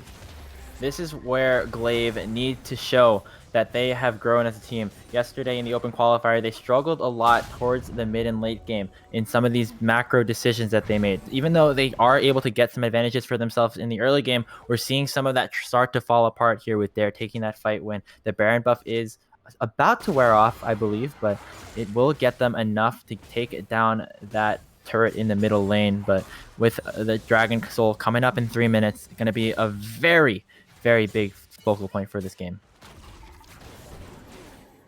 Again, we're going to be seeing that sort of timing window where there could be a trade. And, we didn't see it last time around. We saw Dare Black just handily take a team fight. Don't imagine that Glaive are going to give them the same opportunity here. A very big lack in priority from Glaive gave Dare Black free access to their jungle, to the river, to the Baron, and to the Dragon, attempt at the very least. This time round, Glaive going to be hopefully doing their due diligence a little bit more, putting down more vision across the rest of the map, making sure that they're not just face checking their jungle 30 seconds before the Dragon and with no real control over it do get taken down. They need to be trying to put that sort of priority on the map a little bit earlier on, make sure that they're in a position to try and contest for this. Down to about 2 minutes now before those ones come up, and if we find any fighting before it's down to some serious mispositioning errors, both of these teams prioritizing their vision right now, and that's a really big teller of what a team wants to go for here. Because we've got Dare Black who are down soul point, they're going to be the ones that are kind of pigeonholed into going down to this bot side of the map, taking away the red or the blue side jungle of Glaive, forcing them to really face check this themselves. But you can see on the top side, their vision very lacking. They've got a couple of wards just north of mid lane and the Scuttle Crab down, but there's nothing really protecting anything. There's no vision in the top side jungle. Whereas we look on the bot side, that story is not the same. They've got control wards coming through in multiple locations. Bottom side of mid, there's one in the enemy's jungle, just on the backside of that Wolves wall. So plenty of capability for Dare to find access in the blue side of Glaive, but Glaive are going to be the ones moving through in the mid lane, now looking to command mid lane priority. And interestingly enough, Rude, due to the nature of the respawn timers of both of the big objectives on the map, Soul and Baron will spawn at approximately the same time. So Glaive is going to have to make a decision. Do you want to go for the Soul or do you want to go for that trade? Try to get that Baron buff instead. Looks like they will choose the former, as Glaive will try and position themselves around the bottom side of the map. Dragon is spawning in about 40 seconds, and it's just a waiting game for the big fight. They might look for it a little bit earlier, though. These guys trying to battle it out for mid lane priority. It was Glaive who get their second, so they have the the task, I suppose, here, the ability to clear out these minions a little bit later. Fighting for control wards, fighting for vision. This is just peak top end League of Legends, where you're waiting. You're not actually fighting over fighting, you're fighting over wards and fighting over vision, more so than anything else. This is where Sandillion comes alive. Hook goes wide, but there's no poke really coming through from the Dare Black side, and here goes the engage. Yep, that's going to be Super Big Eagle coming in with the stolen Onslaught of Shadows. Beautiful Encore gonna hit onto so many people, and it looks like Glaive might be a bit out of position. Diamar is gonna try and get a kill back with the needlework, and he will get that shutdown onto Perfective. And it looks like Glaive is now gonna try and chase down the rest of Dare. They pick up 3, gonna try and make it 4 as a double kill goes over to Sandillion. What a fight! It's gonna be Glaive picking up the win. They're gonna get the soul. Yeah, and we can see the issues with the draft here. They hit the absolute nuts on their team fight right there. Encore hits 4, Call the Forge God I think hits 5, then with a double knock-up, coming through on sort of shadows through everybody as well. There's just not enough damage coming out of this Dare Black side to take a fight convincingly. Despite hitting everything, despite hitting all their ultis, we've reached the point where Glaive are able to sustain it, to absorb all those cooldowns, to then come back, reset the fight. Diomar is tearing up the front line. We've got Super Big Ego helping him out in there. Sandillion tearing up the back line with his Divine Sundra and Muramana completed. And from here, it becomes so difficult for Dare Black, because now they're not only struggling for damage, but they're fighting into not just a Mountain Soul, but this is a triple Mountain Drake Soul here, so even more resistance is coming through than they might have anticipated. 18% magic resistance and armor increase to all of these champions here on Glaive's side. They're all going to be feeling good about it. They're all going to be happy that they've got that little extra bonus boost going in their favor, and for Dare Black, as if it wasn't hard enough, it's going to be even harder with this Soul at their backs. Yeah, and as you said, Rid, I was really expecting Dare to take that fight around the Dragon. The Wombo combo that we were talking about so much in the draft just showed its true colors there. We had so much of that crowd control knock everybody up on the side of Glaive, but at the end of the day, the big concern that you had was the lack of damage, and it really showed. And it just the amount of kiting that Sandillion was able to put out. DMR, as you said, lighting up Perfective in that fight almost instantaneously in a 1v4 was so crucial for Glaive to end up taking that fight win. They now have the Soul, which means a whole lot more of defensive capabilities for them. And the Baron is still on the table, so looks like the attention will be shifted towards there. Yeah, I was a little bit surprised to see that Glaive didn't opt straight toward that Baron off the back of the fight win. You know, they did take down Joggers, so they had ample opportunity to work their way toward the Baron with no smite contest. But that should be the play for now. You know, move your way into the top side, get your vision going over there, and there's really no excuse for Glaive to not be doing this pretty much immediately here.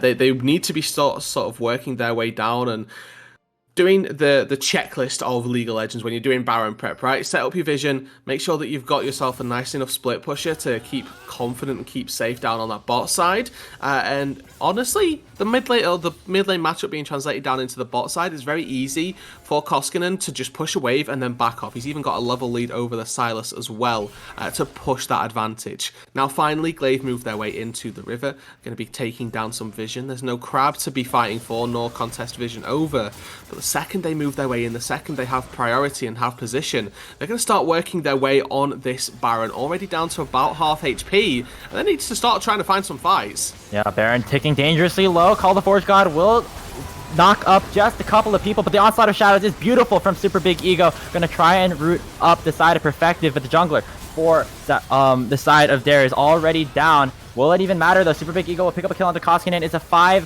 versus 2 at this point, as a double kill will come up for both Koskinen and, for both Super Big Ego and Sandillion. Perfective is on the run, but as that Seraphine will not be able to do too much. 4 for 0 going over to Glaive. They are going to pick up this Baron. Yeah, and you know, there's only so many times we can say that their Black simply don't have the damage. Hook comes through. Perfective most likely going to fall here. Diomar picks that one up. It's the clean ace for Glaive. The Baron as well. Sandillion and Zadok's able to take this one down. Yes, they are. No concerns there. And now Glaive really should be trying to put the screws to Dare Black here. They have themselves all of the gold and all of the leads that they could ever possibly hope for.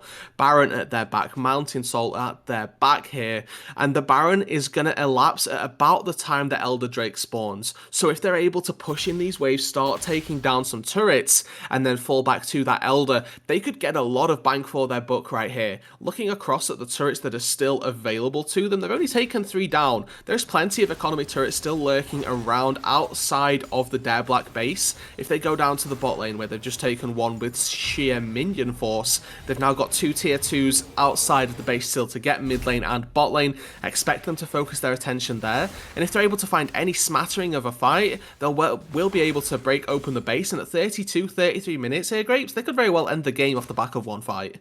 Definitely possible, and that Elder Dragon coming up in just about a minute will make it even easier for Glaive to try and close it out. But they still have the Baron buff, which means a lot of sieging to be had, especially towards this mid lane, as a lot of the attention has gone towards there. Super Big Ego is just flexing that ego that he so very well has in here. Has that Onslaught of Shadows once again, which has been the preferred ultimate for him to take. Banshee's Veil will get popped by the True Shot Barrage, but that's going to be just about it. Mid inner tower is under fire and will certainly get taken down here by Glaive. And it looks like they're going to go 5 strong into the inhibitor. Yeah, going to continue to send this push. They see that Nocturne's bot lane actually has no TP, Koskinen, so has to try and find exactly that flank angle if at all possible. But we've seen this story time and time again here. Unless they're finding somebody a little bit caught on out, unless they're getting some poke down before the fight, there's not really a way for Dare Black to win this one. And you know, they can just walk on in. They can just take this turret in the face of Dare Black right here. The turret falls, the inhibitor soon to follow here, and without any paranoia response, they're not really finding it. Oh, here's the signal though. Call the Force God will only knock up 1, but the paranoia is gonna force that arcane shift out of Sandillion. It's now a disengaged party for Dare as Super Big Ego picks up 1. Can it be more? Still has that Onslaught of Shadows available for himself. Perfective is getting dangerously low as Jean-Francois goes down onto the backside. Super Big Ego is healing up with the Kingslayers, but does have to pop that Hourglass. Will try to dash out, but now it's a 3v3 under the tower. They finally take it down the Silas, but it's still a numbers advantage for Glaive in the enemy base. Yeah, at what cost here, Grapes? Able to take down the Silas, great, but they're going to lose their inhibitor. Going to start losing their Nexus turrets here. This is Glaive going for the throat They're going to have to go right now. Dare must make a move, but the Nexus is exposed, and that is a tank going down. Joggers, can you do anything? The answer is no. The Nexus goes down, and Glaive take game 1 of this best of 3. And I feel it was somewhat inevitable making it past that 20-25 minute marker, and Glaive not being down too much at all. They were able to cement themselves a decent enough early game, which got them access to this late game where Dare Black simply had no chance at making these fights happen. The lack of damage that we talked about pretty much throughout really costing them here. Bright side for Dare Black, that's something you can address, you know? That wasn't a game where you had all of your tools available to you and then you just couldn't execute on it. This was a game where you had some of the tools that you executed on really, really well, but you just didn't have the backup of, you know, that hard-hitting carry to really seal the deal here. You know, coming into the second game, where it is now officially do or die for them, they need to win every single game from this point onwards.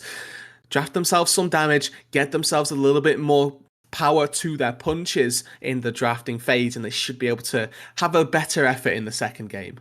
Yeah, and I think a lot of that does come down to just the team composition, as you brought up, Brood. We saw Dare bring up these Seraphine bot lane compositions with the Nocturne in previous games, even in their win against Wildcard Black. The only difference was towards that top lane, they had a Gangplank instead of that Ornn, and that was enough damage, it seemed, to take down a very strong opponent that is Wildcard Black. But Derek definitely have to go back to the drawing board here, maybe fix up their drafts just a little bit, because as you said, seems like they did kind of just get outscaled as the game pushed forward and the other champions got tankier.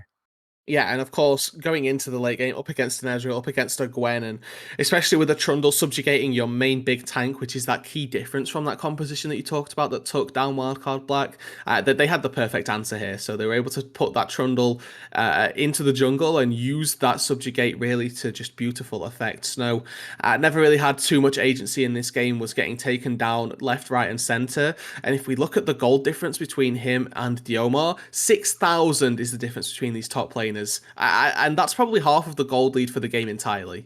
Yeah, and the presence from Diomar was certainly there. Even though he is technically the sub here for Glaive, showing up huge on this Gwen, taking such a huge just weight of the game for his team, and doing so much to help send them to match point and sending them to one game away from a spot in the main event. We're going to take a short break, but it's now do or die for Dare for real this time. Game 2 draft in just a couple.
Welcome back, everybody, to the Risen Esports Champions League Open Qualifiers. We got Game 2 here between Dare Black and Glaive Esports Prime. Glaive took the win after falling a bit behind in that Game 1. And the side selection will remain the same for Game 2. Dare on the blue side, Glaive on the red side. That Nocturne takeaway for Dare is an interesting one here. Yeah, obviously this is the pick that Dare Black opted into first picking last time round, and it has taken the place of the Karma on the ban table. So if we're looking at things that potentially Glaive want to deny away from Dare here, that is a very real possibility. You know, if you stop banning a champion on blue side, odds are it's because you want to take it for yourself. The Zinzao going to stay true, and Glaive so far sort of running it back with the bans.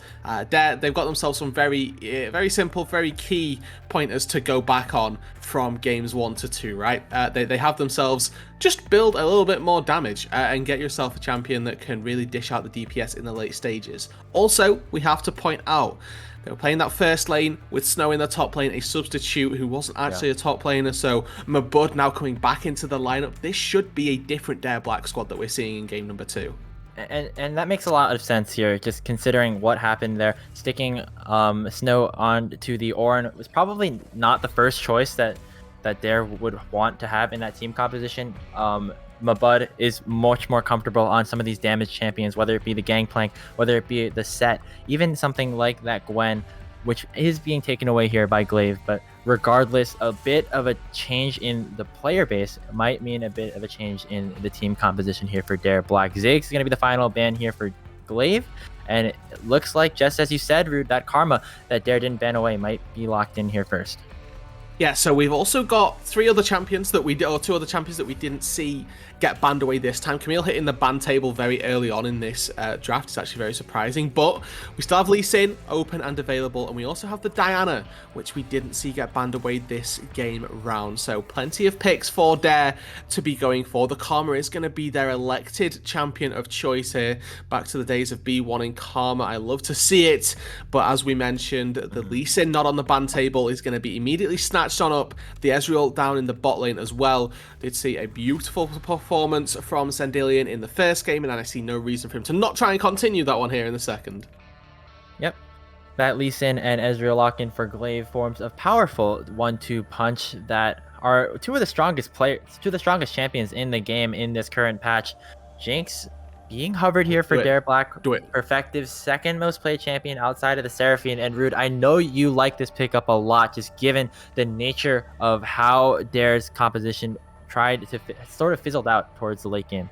Yeah, not only do they obviously now have themselves a hard-hitting carry, but Jinx Karma is a very powerful bot lane 2 versus 2 if we see the Karma flex down to that support role. Jinx with a hyper carry, just in general, is going to with a hyper carry support, rather, with an enchanter at her back, is going to be an absolute menace in the late game. And yes, you're going to have yourself the agency of a Lee Sin to try and kick her back on in, but with the Karma shields, with Shirelias, you're going to be able to very easily reposition yourself. And it comes a point where you see Lee Sin hit a Q, Karma shields the Jinx, and the Jinx can run away from not only Lee Sin, you know, the engage range if he's not hit the Q onto the Jinx, you know, but you can also run away from ward hop flash range if you have enough time and, you know, recognize that's what the Lee Sin could be going for. A champion that we didn't see though in the first game here, went through the draft entirely grapes, is Akali. It gets locked in for Glaive. They're going to take this one, their second solo laner that they've picked up here, and now they're going to have themselves their pick of bans, because Glaive, honestly, when they have themselves Akali, Lee Sin and Ezreal, I'm feeling very good about their draft as well.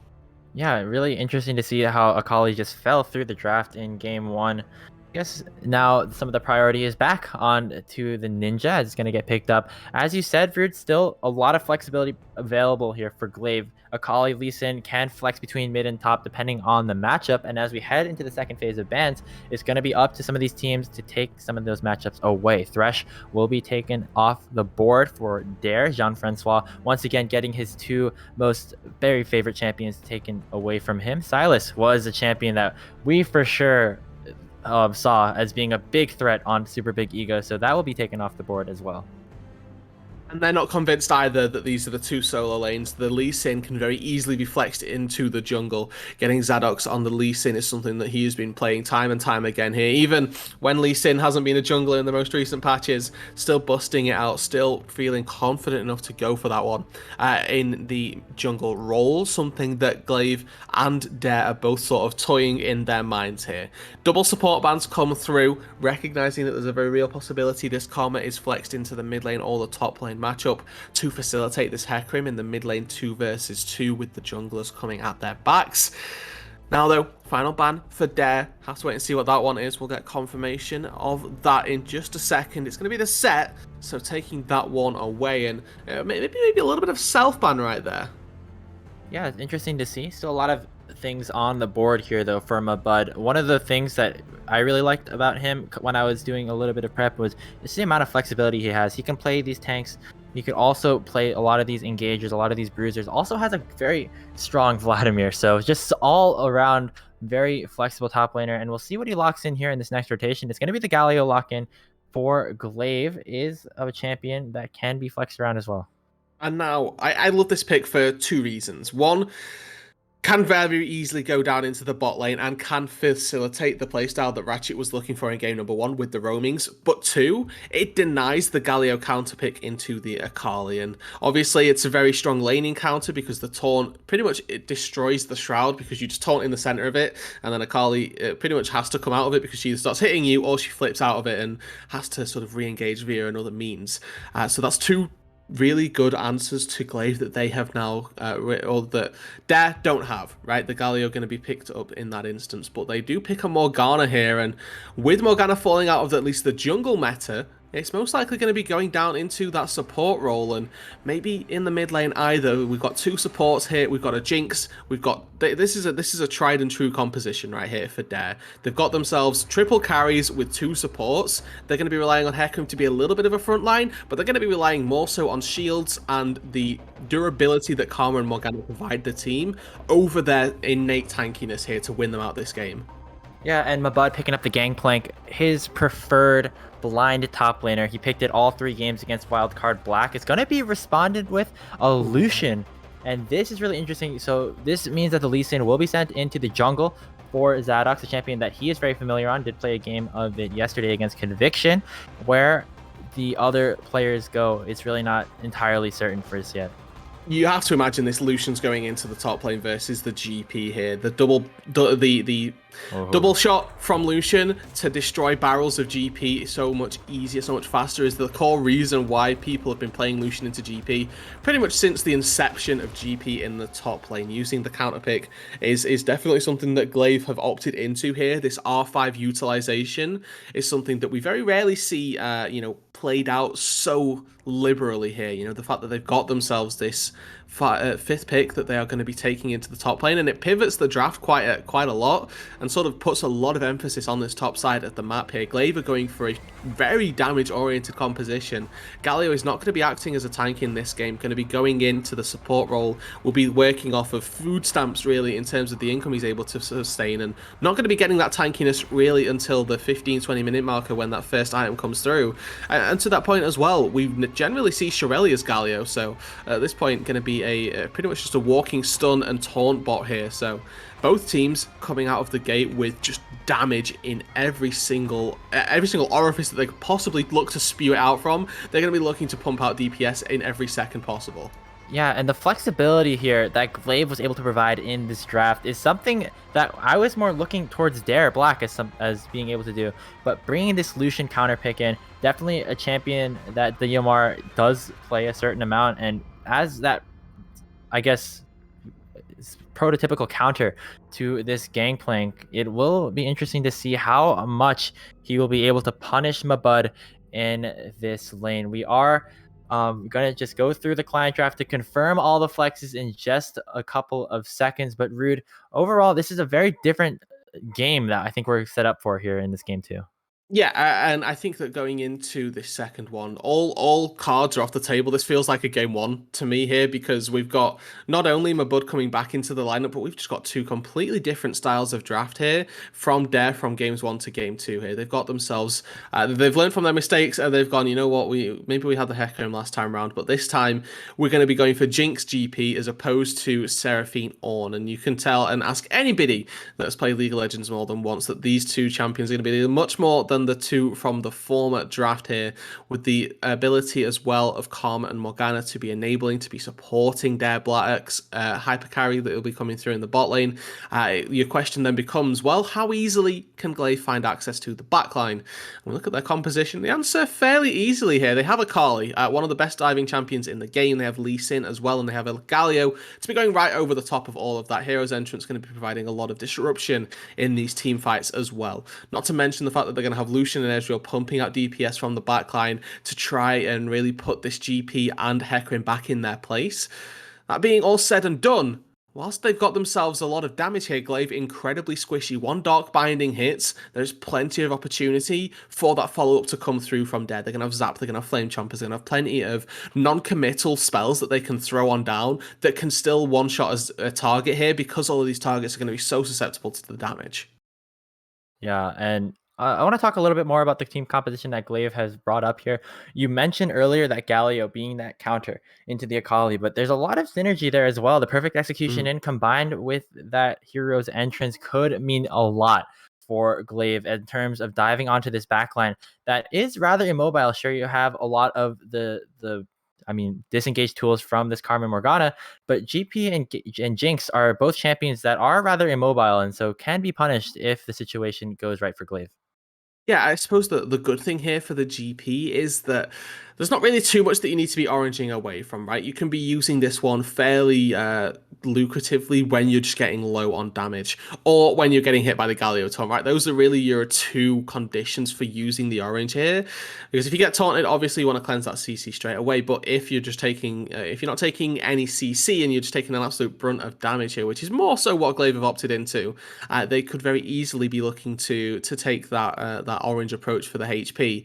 And touching on this sort of lack of CC here, it comes down to a bit of a lack of engage that Glaive are going to have here. How do we look to see them start off fights in this instance? Because it's not like they've got themselves an insane amount of poke either. They're going to be relying heavily on Sendilion on this Ezreal to pump out the pre-fight damage. And I think that they're going to be working pretty much exclusively on absorbing the engage from Dare Black and then trying to turn it back around, similarly to what we saw in game number one. Yeah, and it's similar and different in many ways, I would say. Just in terms of the Ezreal still being available onto Sendilion, he had a very good performance on him. Another melee AP assassin into the mid lane as well. But now we have another strong lane here for the top side as well. DMR going to be getting his hands on to that Lucian, as we said before, into the Gangplank will be a very interesting matchup to say the least. And either way, I think a lot more of the damage that is available on these team comps will mean a bit more of an explosive team fight scene as we get later into this game. But for Dare Black, they're going to have to do a lot to keep their carries alive and really do a good amount of job with this peeling, because for them, one misstep from Perfective, one misstep from Mabud and their game and their Risen Esports Champions League run is over.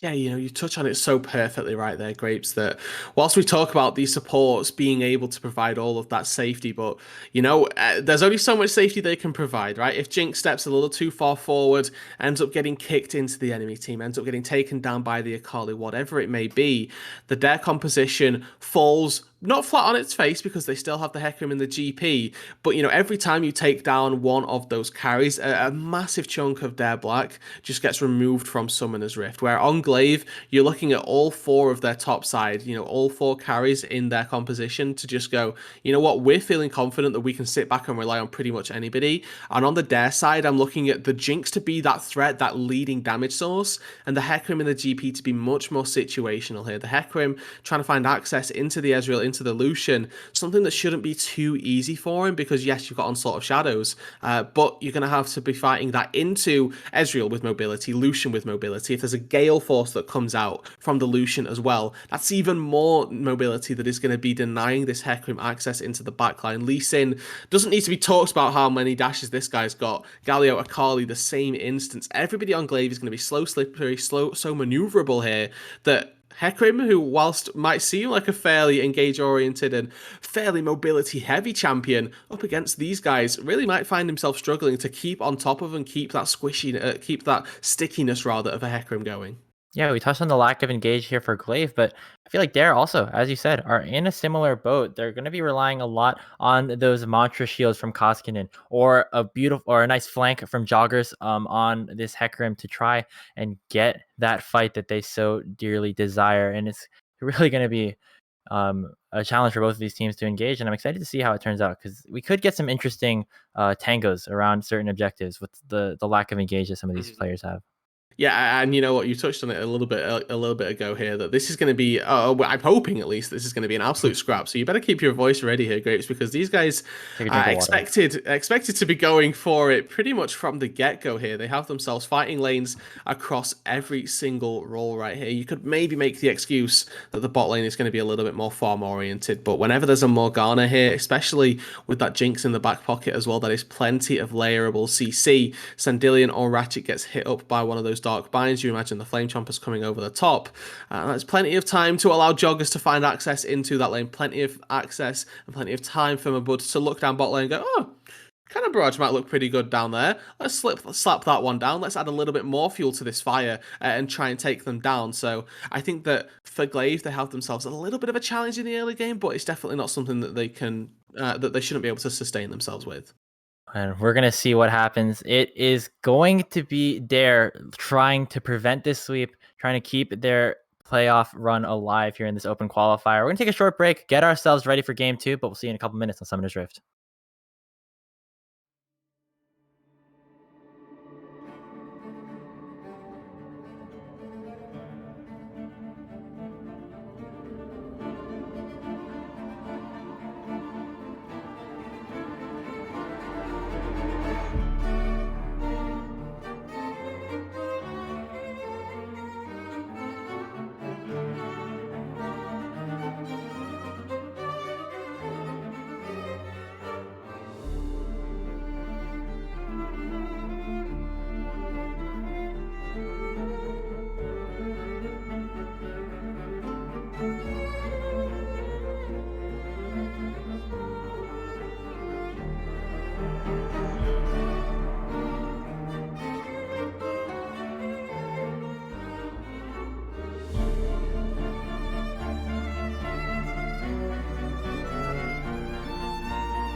Welcome back, everybody. We're here with the Risen Champions League Open Qualifiers, our third match for these teams. We got two 1-1 teams, Dare Black and Glaive Prime, coming at you for a best of 3. Glaive took game 1, but it's anybody's game here in game 2. Yep, completely different matchup here in terms of compositions, and also a little bit of a different matchup in the top lane as well. Diomar handily taking the top lane matchup to Snow in the first game in the Gwen versus Ornn matchup. This time round, Diomar has himself a bit more of a formidable opponent. Mabud, off the back of a Risen Divine League championship, going to be looking to play the GP in this top side. Obviously, the Lucian, a very staple counter pick here to that Gangplank, so we still anticipate that Diomar will have the advantage. But these guys on the top lane going to be battling out, going to be brawling here, and there's definite opportunity here for Dare to come back into this game, for them to come back into this series, and for it to go all the way tonight. Yeah, and once again, early game here for Zadox on this Lee Sin that we see here on his blue side to start off. Going to be really important. It looks like he's going to once again be pathing towards that top side. Diomar with that advantageous lane that we talked about earlier against Mabud on the GP. And once again, without a lot of information here, both junglers will be starting towards their bottom side, working towards top. So wouldn't be surprised to see a bit of a contest here. But we have a little bit of an interesting situation here. It looks like we might be seeing a bit of a lane swap. Oh, yeah, and it looks like Glaive were trying to preempt the lane swap here from Dare Black, and Dare Black sort of hold their tongue a little bit, call chicken, and they do manage to, go into lanes which are going to be more favorable for the Dare Black side, right? There's no Lucian into GP here. There is going to be a Lucian into a Karma, and obviously Karma a very mitigating factor in the early stages, but it's sort of a benefit for one side and a benefit for the top lane here for Dare, a benefit for the mid lane here for Glaive. The Akali wouldn't have wanted to be bullied out by this Karma. Has a little bit of an easier time up against the melee GP, but still not too easy. That was so smart there from Dare. They had both of their solo laners sitting around that blue buff. They saw where the Glaive laners decided to go, and they went and picked the matchups that they wanted and barely missed anything, actually. In fact, Koskinen is ahead in farm against this Lucian right now. So looks like things are working out for them a little bit better than game 1. They're getting the matchups that they wanted, and so far things are off to the right start. Just to make sure that you've got it all lined up perfectly there, Grapes, because we've actually got Diomar on this Lucian hitting up that perfect CS so far, which is anticipated here when you take an ADC into the solo lane. Definitely should be looking to pick up every single minion that he can, particularly at this high level of play. We're anticipating that CSing is something that we don't need to tell these guys twice about. And moving forward here, going to be looking to continue that with the perfect CSing so far. We do see a very early roam, though. John Francis is in the mid lane, but he's ultimately not going to find anything. Yeah, the wave was in the good spot there, but a dive happening on the bottom side. Perfective, forced to flash away. Still has a heal available, but in the top side, Zadok's going to be using that safeguard to get away. The binding is not available yet because Jean-Francois is not yet there, but Koskinen is going to get caught out by the chain. The dark binding will miss, but Madud's going to flash over the wall. Does have the parlay. Will he get it? The barrels are going to try to do it. The flash Q will secure the kill as Koskinen picks up first blood. They tried so hard for that. They gave up so much for that, but at the end of the day, it's Dare Black with the first kill of the game. Yeah, the end's justifying the means here, Grapes. They get themselves the first blood. Dare Black clapping out of the gates here. The roam up from the support role here is pretty much unanswered. We're seeing Ratchet not really in a position to do much of anything here. There's no CS really lost for the Jinx down on the bot side. It's a 5 CS lead for the Ezreal, which is child's play. Most notably, you're not looking to see Perfective really feel too bad about that one. And now with Mabud on this top side, he gets himself an assist. The Karma in the mid lane gets herself a kill here. Maybe snowballing toward that support item a little bit more so here in the early stages of this game. Hopefully working toward that Shirelia's Reverie. Hopefully looking to pick up an item to really enable this Jinx come the later stages of this game. But as we're looking at it, late game for the Karma and late game for the Jinx is what we're hoping to achieve.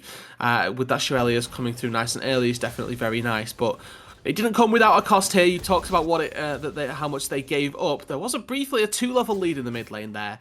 for Diomar. He has himself so much control, double the CS of this Karma, is going to be able to at least try and bully her around a little bit, but this is that power of Karma that we talked about. The ability for her to sit in a laning phase, still pick up minions, still sort of prevent any all-ins coming through just by nature of the champion. And this lead that Diomar has got, if it's up against any other mid laner, really feels pretty rough. But it's up against the Karma. The Karma herself going to be playing the exact same role regardless of income. Going to be looking to shield the Hecarim, shield the Jinx, have that impact in the late game. And with that, she should be able to do so regardless of laning experience.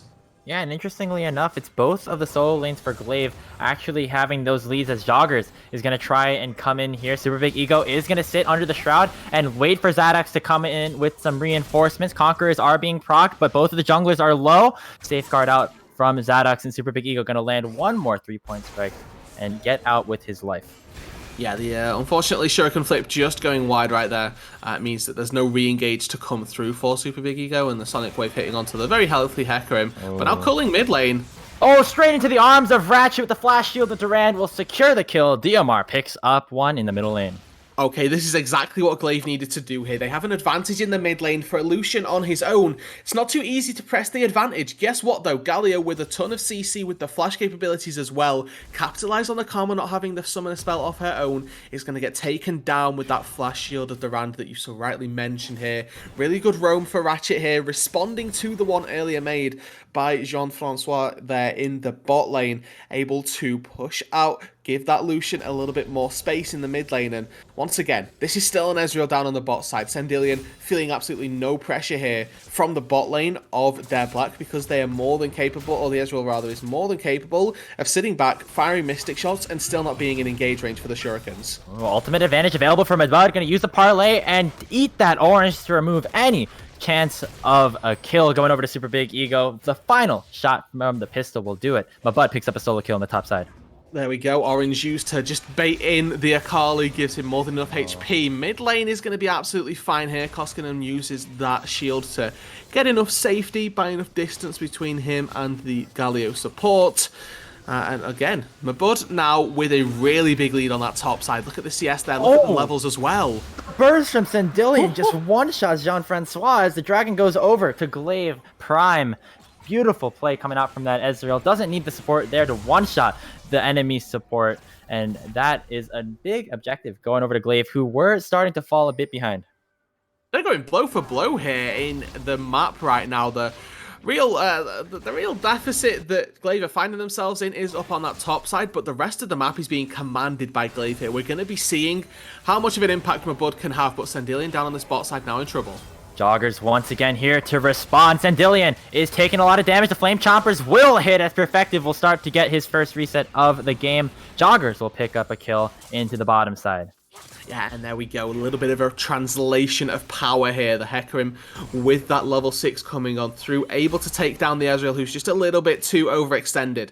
Flash wasn't available for another couple of seconds, and unfortunately, as we say, too far over the halfway point of the lane, does get taken down by the Hecarim here. We're not at that late game stage where a couple of Qs resets your arcane shift, and ultimately goes down for the cost of effectively a couple of minions here. So really big pickup once again by Dare Black, making things happen across not just top lane now, but bot lane too, and looking to try and snowball their advantages in all the right places. They once again have to reiterate, they don't care if their Karma's behind, they care that their carries are ahead. And at the minute, GP winning, Jinx with that kill, now stable in this bot lane matchup. And both of these guys that are needing to be ahead and needing to be fed enough for this game definitely are so. Jean-Francois got to be careful. A lot of damage available on this Lucian. Diamar's going to hit up with a calling. Sonic Wave will barely miss onto Koskinen. Would have certainly been a kill going over to Glaive.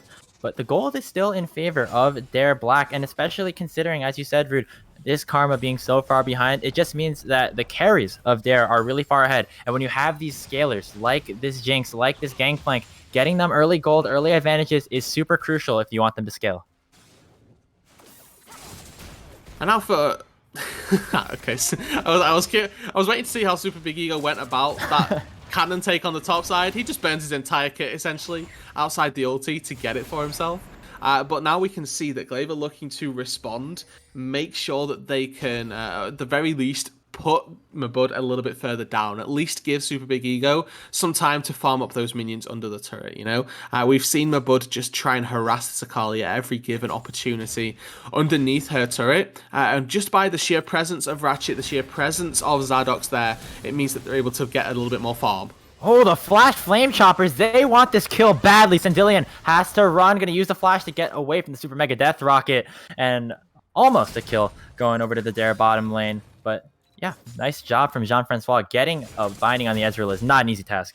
No, it's not. Maybe even trying to predict out on that, the arcane shift there, but hitting it with such a good angle that neither the prediction nor the non-prediction would have made a difference here. Getting that route and then Flash Flame Chompers from Perfective is very aggressive, very brazen of him to just flash in front of the Ezreal quite like that. And, you know, for a kill on an Ezreal that you ultimately don't get, Bernie Jinx Flash is going to feel a little bit rough here.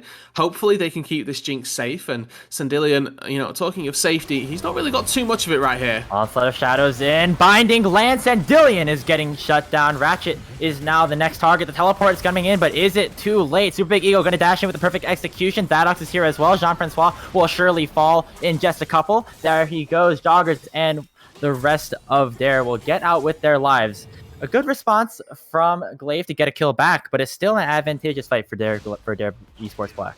Yeah, really well played by Joggers once again, capitalizing on the lack of vision. Just walks on through the lane, manages to pick up a kill pretty darn easily for himself. One goes onto the Jinx as well this time around, so Perfective finally fully on the board with that kill. Most likely going to go back, pick himself up some really big components here of that Gale Force. If we toggled the gold, actually got himself Runequiver components, so we'll be able to pick up that one pretty quickly to get into at least a decent phase in the lane. Obviously, whenever you go for tier 2 boots early on, you are stymieing and handicapping how quickly you can get into that mythic item, but it's all for the safety. And you can see that it's paying off here with the mobility that it's giving him. This is about as mobile as Jinx gets, ladies and gentlemen. Yeah. You know, tier 2 boots is pretty much it here.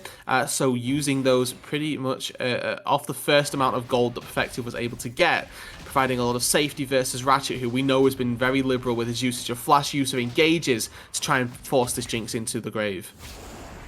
Well, we have this dragon coming up right now. It is that Infernal. Last game, the first two Drakes were split, and Dare definitely want to make that the case once again. Looks like Mudbud is getting a decent amount of poke onto this tower, going to take down a plate, but because he's there, it means Glaive is going to have the first shot at this Infernal Dragon. Joggers does not have the Onslaught of Shadows. Going to have to be a Miracle Seal, and it's not going to get it. Zadox will pick that one up. So 13 minutes in, a 2-0 Dragon lead for Glaive is definitely massive. Obviously, a little bit against the run of play here. You know, we were expecting with this lead that Dare Black have been able to amass for themselves in the early game, maybe that they would have translated that into a dragon take, but unfortunately was not the case. And Diomar, oh, gotta be careful. There's the calling. Nice usage of the orange to keep Mabud alive. And we're finally back at the matchups that these teams wanted, I think. Yeah. Glaive wanted Lucian onto that Gangplank, and regardless of what lane he's in, he's gonna get it. Yeah, finally here able to at least get that matchup in the mid lane. We are seeing that obviously with the Trinity Force here, Mabud is feeling incredibly confident in this mid lane matchup, and obviously there's still a reason that Diomar picked this Lucian into the GP. The fact that he's able to come out on top of those skirmishes definitely goes to prove it here. Just before these plates fall, it's going to be very tight and very close here, but with about 3-5 seconds remaining, they get the plates down. Jinx given a little bit more gold here, and Perfective going to be funneled in what will be that you know, the finishing touches to the mythic item. Can't tell which one it's going to be just yet. Obviously, Kraken and Galeforce having the exact same components. Would love to see either one of those come out, really, and probably the Galeforce. You know, we touched on the insane mobility that we've got on the Glaive side. Maybe just counteracting that with a little bit of your own on the Jinx's side is definitely something that we could expect to see. Yeah, I wouldn't be surprised to see either of those come in, and it's going to be they're continuing to get this push on onto the bottom side. Obviously, there was no perfect spot for that Rift Herald to go to, no tower that they could have instantly taken down. So I like what Joggers did, forcing that pressure onto the bottom side, getting Perfective even more gold, and now sitting very comfortably on this Jinx. It's going to be a pretty scary champion later on. Not having gone down yet either. Goes to show you why there's a big XP lead here, but now looking for the play with Zadox. Doesn't have a flash just yet, but here comes a teleport, Let's see who it is. It's going to be Koskinen. Use that Mantra Shield forward, and now it's the re-engage coming through for Dare. Ratchet will only taunt up one due to the Black Shield, but it looks like the roaming is coming. Diomar is headed down to this mid lane.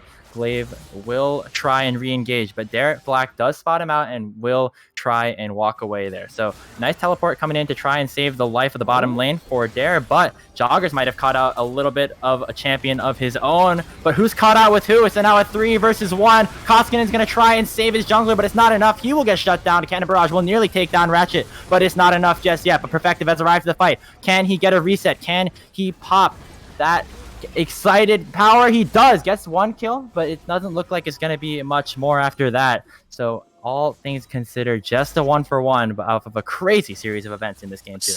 Sandillion kind of baiting in his support right there. You know, Mantra Q was thrown over the wall, hoping to find the Ezreal. Instead, picks up a Gargoyle Stone Golem in exchange. So, you know, the Koskinen's going to be very happy about that one, able to pick up a little bit more bang for his buck than he was anticipating right there. But the damage coming through from this Hecarim is absolutely crazy. He was 2 levels down on Diomar and was still handily taking that fight to the Lucian there in the mid lane. It just goes to show you the early game strength of a Hecarim and quite how prolific he can be in those skirmishes. And honestly, nothing really too unsurprising by the fact that the Hecarim is at this point in the game 2-1 and 2, looking incredibly strong right here with 66% kill participation. Is definitely tearing up Summoner's Rift as best as possible here. The first turret of the game rather does go into Perfective, so it may have been a little bit of long time coming, but that Herald does finally see some value and does finally take down that bot lane tier 1 off the back of the little skirmish down on the bot side, forcing Ratchet back to the fountain, forcing Sandillion as well, but via different means just slightly.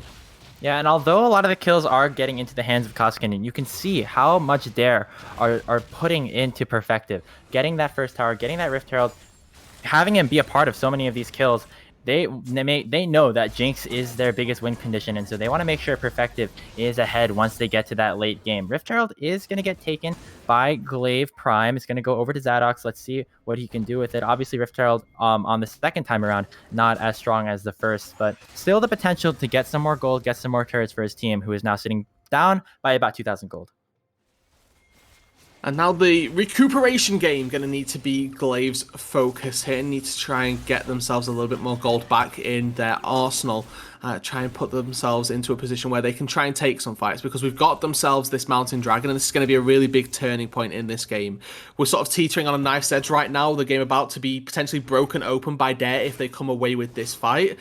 For Glaive, this is the fight that sort of stabilizes them. This is the fight that puts them right back into pretty much an even gold game right here. Instead of looking for the Dragon, they're looking for the mid lane tier 1. You can see that the Drake's already gone down, and getting just a little bit of gold, a little bit of priority here. Breaking open that mid tier 1 turret gives you ample access to the enemy's jungle, and Glaive here accepting that whilst they've got 2 dragons, they don't necessarily need the third just yet, and they're not going to risk the fight here they're not going to risk the game essentially by throwing it off of one fight. Yeah, and that's how valuable those first 2 Drakes were for Glaive. Even though they're now sitting behind just a little bit, they're able to choose what plays they want to make because they have that Dragon advantage. They were able to delay a Soul from coming on for another 10 minutes at the very least. Rift Herald is going to get popped here by Zadox, going to take down this tower almost single-handedly in the top side, but in the meantime, it's going to be Dare taking one down for themselves into the middle lane. Once again, that gold going over to Perfective is just very important for them. And again, this is Perfective now with the Kraken Slayer. So we didn't see the Gale Force answer. He is relying on Koskinen. He is relying on Jean-Francois to be that carry force for him, to give him all of those shields, to give him the protection, the safety that Karma and Morgana know that they can provide. If we see these 2 supports off somewhere else, though, this Jinx incredibly susceptible to going on down here. Lee Sin, Akali, 2 very prolific divers that won't have any trouble trying to find access into your backline. And as well as that, we can also still see here the Galio ready and able with the hero's entrance. Could be looking very well to just jump on in at a moment's notice, help out once again in that backline, and keep this Jinx a little bit humble here. Now, it's worth noting that both of these supports have gone for fairly different build paths here. The Morgana gone for a more engage style build path with the Zhonya's Hourglass here, trying to buy space and buy time for the team, where we see the Karma obviously opting into the Shirelia's Battle Song, looking for that just traditional supportive style. I'm going to press E on the Jinx and she's going to carry me. Yep, and on the other side for the support, Ratchet still don't know exactly what he's going for. I would imagine it's towards that Locket of the Iron Solari. But there he is, sitting not in the bottom lane, as we've so often talked about. Ratchet loves to go on these roams, sitting all over, waiting for his next victim to appear, as this has kind of taken a bit of a slowdown here in this game too. And just zooming back out just a little bit as, hold on. Okay, does get the back off. This is a really important game for Dare. As we said before, their tournament lives are at stake here, and they are coming out with a bang. They're performing, they're putting the resources where they want, they have their top laner back on a carry, and things are looking up for them right now. Need to see if they can close out this game, though, and they still have a large task to do so here. Baron now ready and available with 21 minutes into the game. 2,000 gold lead for Dare Black does mean that they have the tools here to do exactly that. They have got the capability to maybe start taking themselves this game here and put us to game point, match number 3. Well, overextended a little bit up on this top side. Koskinen could be in trouble. The team, though, ready and willing to respond. You see Jean-Francois. We see Joggers also in the area. And with good recognition, the Glaive Prime team do back away to safety. Talk about this game sort of slowing down, sort of plateauing in its tempo here. And honestly, that's not really to the advantage of either team more so than anyone else. It will come down to this execution style fight in the later stages here. Just how well can either of these teams take these fights based off of the composition they've drafted for themselves. Dare Black opting into this protect the Jinx protects our carry style composition, where Glaive playing a much more self-sufficient style of, hey, you know what, we're just going to rely on everybody doing their own thing and doing it right to make sure that we can come away with the win in this game. Yeah, and now with Baron on the table, a lot of that attention has been focused towards the top side. We have that Mountain Dragon again spawning in about 50 seconds, so now some of their teams will start to focus a little bit more down again towards that bottom lane. Diomar dashing forward, going to use the Gale Force. This could be a big pick if he gets it, and he does. Wow. 3 kills in a row for Diomar on the Lucian as he takes down Koskinen. And now without a lot of support, Jogger is going to have to do something to try and even up this game here. He takes one again, but here comes Adox. Hits the insect perfectly, and Perfective is going to be the target there. He goes down to Sandillion. This 2-for-1 in favor of Glaive. They get 2 very crucial picks. The Dragon about to spawn. Oh, but Ratchet might well go down in response. Or who's actually finding who here? Looks like it's going to be a collapse from the wrong side of the jungle here from Glaive. Looking to maybe try and force away Dare Black, put themselves to Soul Point. Joggers still has Smite, doesn't have Onslaught of Shadows to get into the pit, but that's responded to with no Dragon's Rage on Zadok. So a 50-50 here for the Dragon. Koskinen TP'd in. That's the Cannon Barrage doing a good amount of zoning. The Black Shield onto the Hecarim is crucial, and it looks like Dare have pushed Glaive out of the Dragon Pit. Jean-Francois hits it with the Soul Shackles. That's why you pick the Zonias, as both of the top laners go down. It's going to be Jean-Francois finally falling as Ratchet comes in with the Blast Cone all the way over at 100 HP. He takes down the mid laner once again, and now Joggers is caught in a really tough position. The Rocket's already been used, doesn't have the ability to get in there. And Glaive Prime take the fight, and they take Soul Point for the second time this series. We've been talking about it this entire game. This entire composition was built around Perfective to be that carry. Their entire game plan has been funneling gold into this Jinx. But at the pivotal moment, she gets taken down. Zadox finds the pick, finds the key crucial member from Dare Black, and puts Glaive to Soul Point off the back of it. The fight there as well looked like it was going to go Dare's way rather, but somehow, some way, the team of Glaive are able to sustain it. They're able to absorb all that pressure. Yes, Diomar goes down, but like we say, they've still got Ezreal. They've still got the Akali. They come in swinging. They find the fight off the back end of it, and after all of those resources had been expended onto onto the very strong Lucian. There are still 2 extra carries, 3 extra carries with Zadox as well, who were able to find the fight, who were able to turn it back around and put Glaive right back in the mixer for this game. And so much of this game is now relying on these 2 marksmen here for Glaive Prime. Diamar sitting at 3 kills, Candilian as well. And they're going to have to do a majority of the damage. Sure, some of the plays will still have to be made by Zadox and Super Big Ego on these champions, but when we're talking about damage, we're talking about wiping these fights, especially with the amount of shielding that's going to be available from Dare. These 80 carries are going to have to be massive.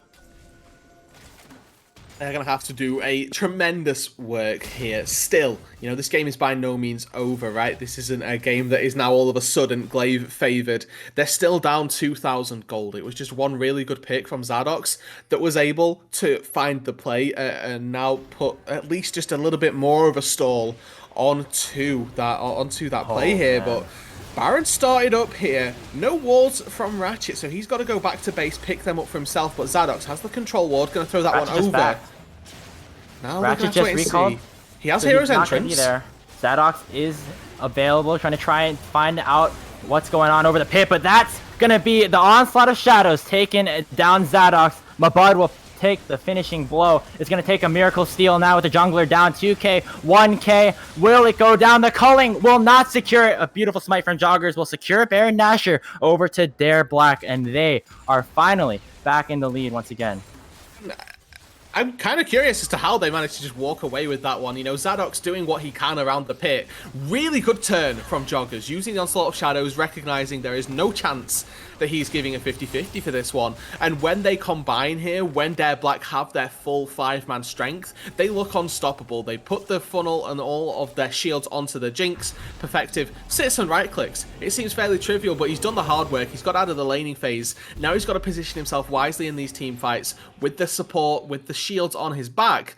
And after that, it's simply going to be trivial for him to try and mow through these team fights. We haven't really seen a team fight come through just yet, but honestly, with a 4k gold lead, should it happen to come through, Dare Black are going to be looking mighty, mighty fine if they ever find the opportunity. And with that Baron buff on them as well, just provides not only the Baron minions, but also those inherent statistics that will help them surely in any sort of fight. We do have that soul point priority going up in about 100 seconds. Dare will need to fight for that, but before then, they have their free reign across the map to try and push in onto Glaive's base and take some gold for themselves. And hopefully they can force the waves into such a position that Glaive have to face check. You know, we saw it in game number 1 where they would be quite willing to, you know, get a lot of vision down on that bot side and then have to force Glaive into that face check style, which could very well cost them dearly if they don't do their due diligence with regards to warding. Oh, Ratchet a little bit trouble. Does get hit up with the binding of Super Big Ego, but he's going in. Grand Entrance will knock up one. Jean-Francois is in a bad situation. He will go down regardless of the Black Shield, but now Super Big Ego is forced to run back. The Shirelles has been popped. The Cannon Barrage will try and zone. Zadox is looking for a kick, and he gets it onto Mabud. He goes down to Diamar, but Zadox might take that as a one-way trip for himself. Joggers will pick up his 4th kill of the game, and it's now a 4v3 in favor of Glaive. They hold for now, but the Dragon is spawning in just 40 seconds. Zadox will take that trade every day of the week here. Lee Sin coming into the late game, a little bit of a kickbot, and he finds the target that he needs to here. Yes, it's not perfective, but it's the next best thing. Mabud gets taken down, and with that, maybe the chances of contesting this soul go down as well. Importantly, actually, Zadox with no smite, or with no life rather, that means that there's no smite for Glaive, means that this dragon could very well go over to the Dare Black squad, but with the numbers advantage, you're anticipating that Glaive could well at least just stand there, just hold the line and go, yeah, you want this, you got to fight us for it here. We're going to be without our Lee Sin, granted, but you're going to be without your Gangplank, and that is a much more powerful threat that you guys are missing out on. Looks like they're trying to take the initiative, force their way through the river now. They've cleared out enough vision, and it looks like they're already starting it up. Turn and burn onto this dragon if at all possible, but Zadox is charging through the jungle. Yeah, he's too late. Blue team will secure the the dragon. Dare denying that soul once again is super crucial for them. They're still in the driver's seat in this game, even though the fight went over to Glaive in that last engagement. But now it's Glaive looking to make a push of their own. The Baron buff has expired, which means that these minions are going to be pretty easy to melt away, as 5 members strong are onto the mid inner turret for Glaive. This is such a tight game, actually. This is exactly what we wanted to see coming into the third and final game here of the OQs for these teams. Mabud leading the charge with shields at his back. You can see Karma and Morgana shield. Here comes the flash, and it looks like they caught Koskinen immediately. Jean-Francois is going to be in trouble as well. A double kill already for Diomar. Make it 4-on-2. Glaive, they take the fight convincingly, as Joggers wasn't even there, and Zadox will try and make it a 5th. The insect once again is flawless, as it's going to be a 5-for-1 for the next 30 seconds. Koskinen stepping just a bit too far forward. Ratchet with the flash engage. We've seen it so many times before. Hecarim trying to stall. Joggers has to live if they want any chance of keeping their season alive. Gonna have to go back to base to respawn. 5 members strong, pushing onto the Nexus towers for Glaive. It looks so good for Dare, but it looks like it might all be falling apart right now. Nexus turret 1 is down, Nexus turret 2 soon to follow. Jean-Francois is here, but it's not gonna be enough. Glaive Prime will advance to the Risen Champions League group stage. And off of a single fight here, they're still down in gold grapes. They're able to take the fight. A single misposition, a single advantage taken, a single slight mispositioning error from Dare Black costs them dearly. Glaive come away with the win. They come away with the fight. Just barely able to find it here. Pixel perfect plays from Glaive, able to find the engage, able to take down the Jinx, take down that hyper carry, take down Mabud as well, and they're able to advance themselves into the through the open qualifiers into the now Risen tournament itself, and see if they're able to really make a statement here. You know, top of the day I came in and said, you know what, Glaive, I want them to be that team that can come in and show it and do it for the true NA amateur, and they've done exactly that. And all of that fight was Ratchet flashing in, getting Koskinen immediately, turning that fight immediately down into that 4v5 was absolutely incredible from him. And that is the playmaking that we've seen from him this entire series on these engaged champions, going in, making his presence known all over the map, even though he's supposed to be down in there in that bottom lane. But yeah, it was one fight. That's all it took. As you said, Dare was ahead in gold even by the end of it. Look at the gold graphs right now, 53 versus 52. Technically, there's no, if you take a look at this game and you told me that the game ended and it was Glaive that took the game, I would have been completely shocked. But it's just the way that things ended up working out. And congratulations to Glaive Prime making their run through the open qualifiers into the Risen main group stage and proving everyone on the analyst desk wrong, except for maybe Rooted. Hey, you know what? It was a super fun time though, regardless. Both games really gave us a taste of what both of these teams can do, and I want to see, obviously, Dare come back a little bit stronger. Hopefully, we still got another tier 2 to go here. Obviously, going to be the final one of the circuit, but for Glaive, they've got themselves now this chance to go on and prove themselves here in these 2 games tonight, most notably 2 slightly different styles that they were trying to execute on, and they did so perfectly for the both of them here. And obviously, looking at it from Dare's perspective, I feel like the first game really shoehorned them into that loss, but the second game was giving us absolutely everything here. We had ourselves a 30-minute banger. You know, not often that we say that they're, you know, only 30 minutes and still have that banger status, but I think longer. Honestly that was, yeah, exactly. That was, you know, a fairly short game all told, but it just goes to show the closeout potential that Glaive had. And for Dare, yes, their run is over for Risen, but they do have their sister team in the main stage. Not sure how much those teams really interact with each other, but still excited to see that organization here on the main stage. Starting tomorrow, we got group stage action. Make sure to tune in both on the Academy stream and on Risen Esports and any other team streams you can get your hands on. Reed, is there anything you have to say before we close out the stream for the No, OGs? once again, thank you to Jay behind the scenes, who I know is going to be grateful for a 2-0 tonight, who's doing wonderful work on production. Thanks to GoFreeno and Myra as well for joining us at the top of the broadcast to give us a little bit of insight to these players and what they're going to be feeling going into the day. And thanks to you as well, Grapes, for joining me on the cast. Oh, it was a pleasure. Always is, Rude. And with that, we'll conclude our night here on the Risen Esports mainstream. Thank you so much for tuning in. Once again, group stage starts tomorrow. It's going to be a bangers on all sides, so make sure to tune in. We'll see you later.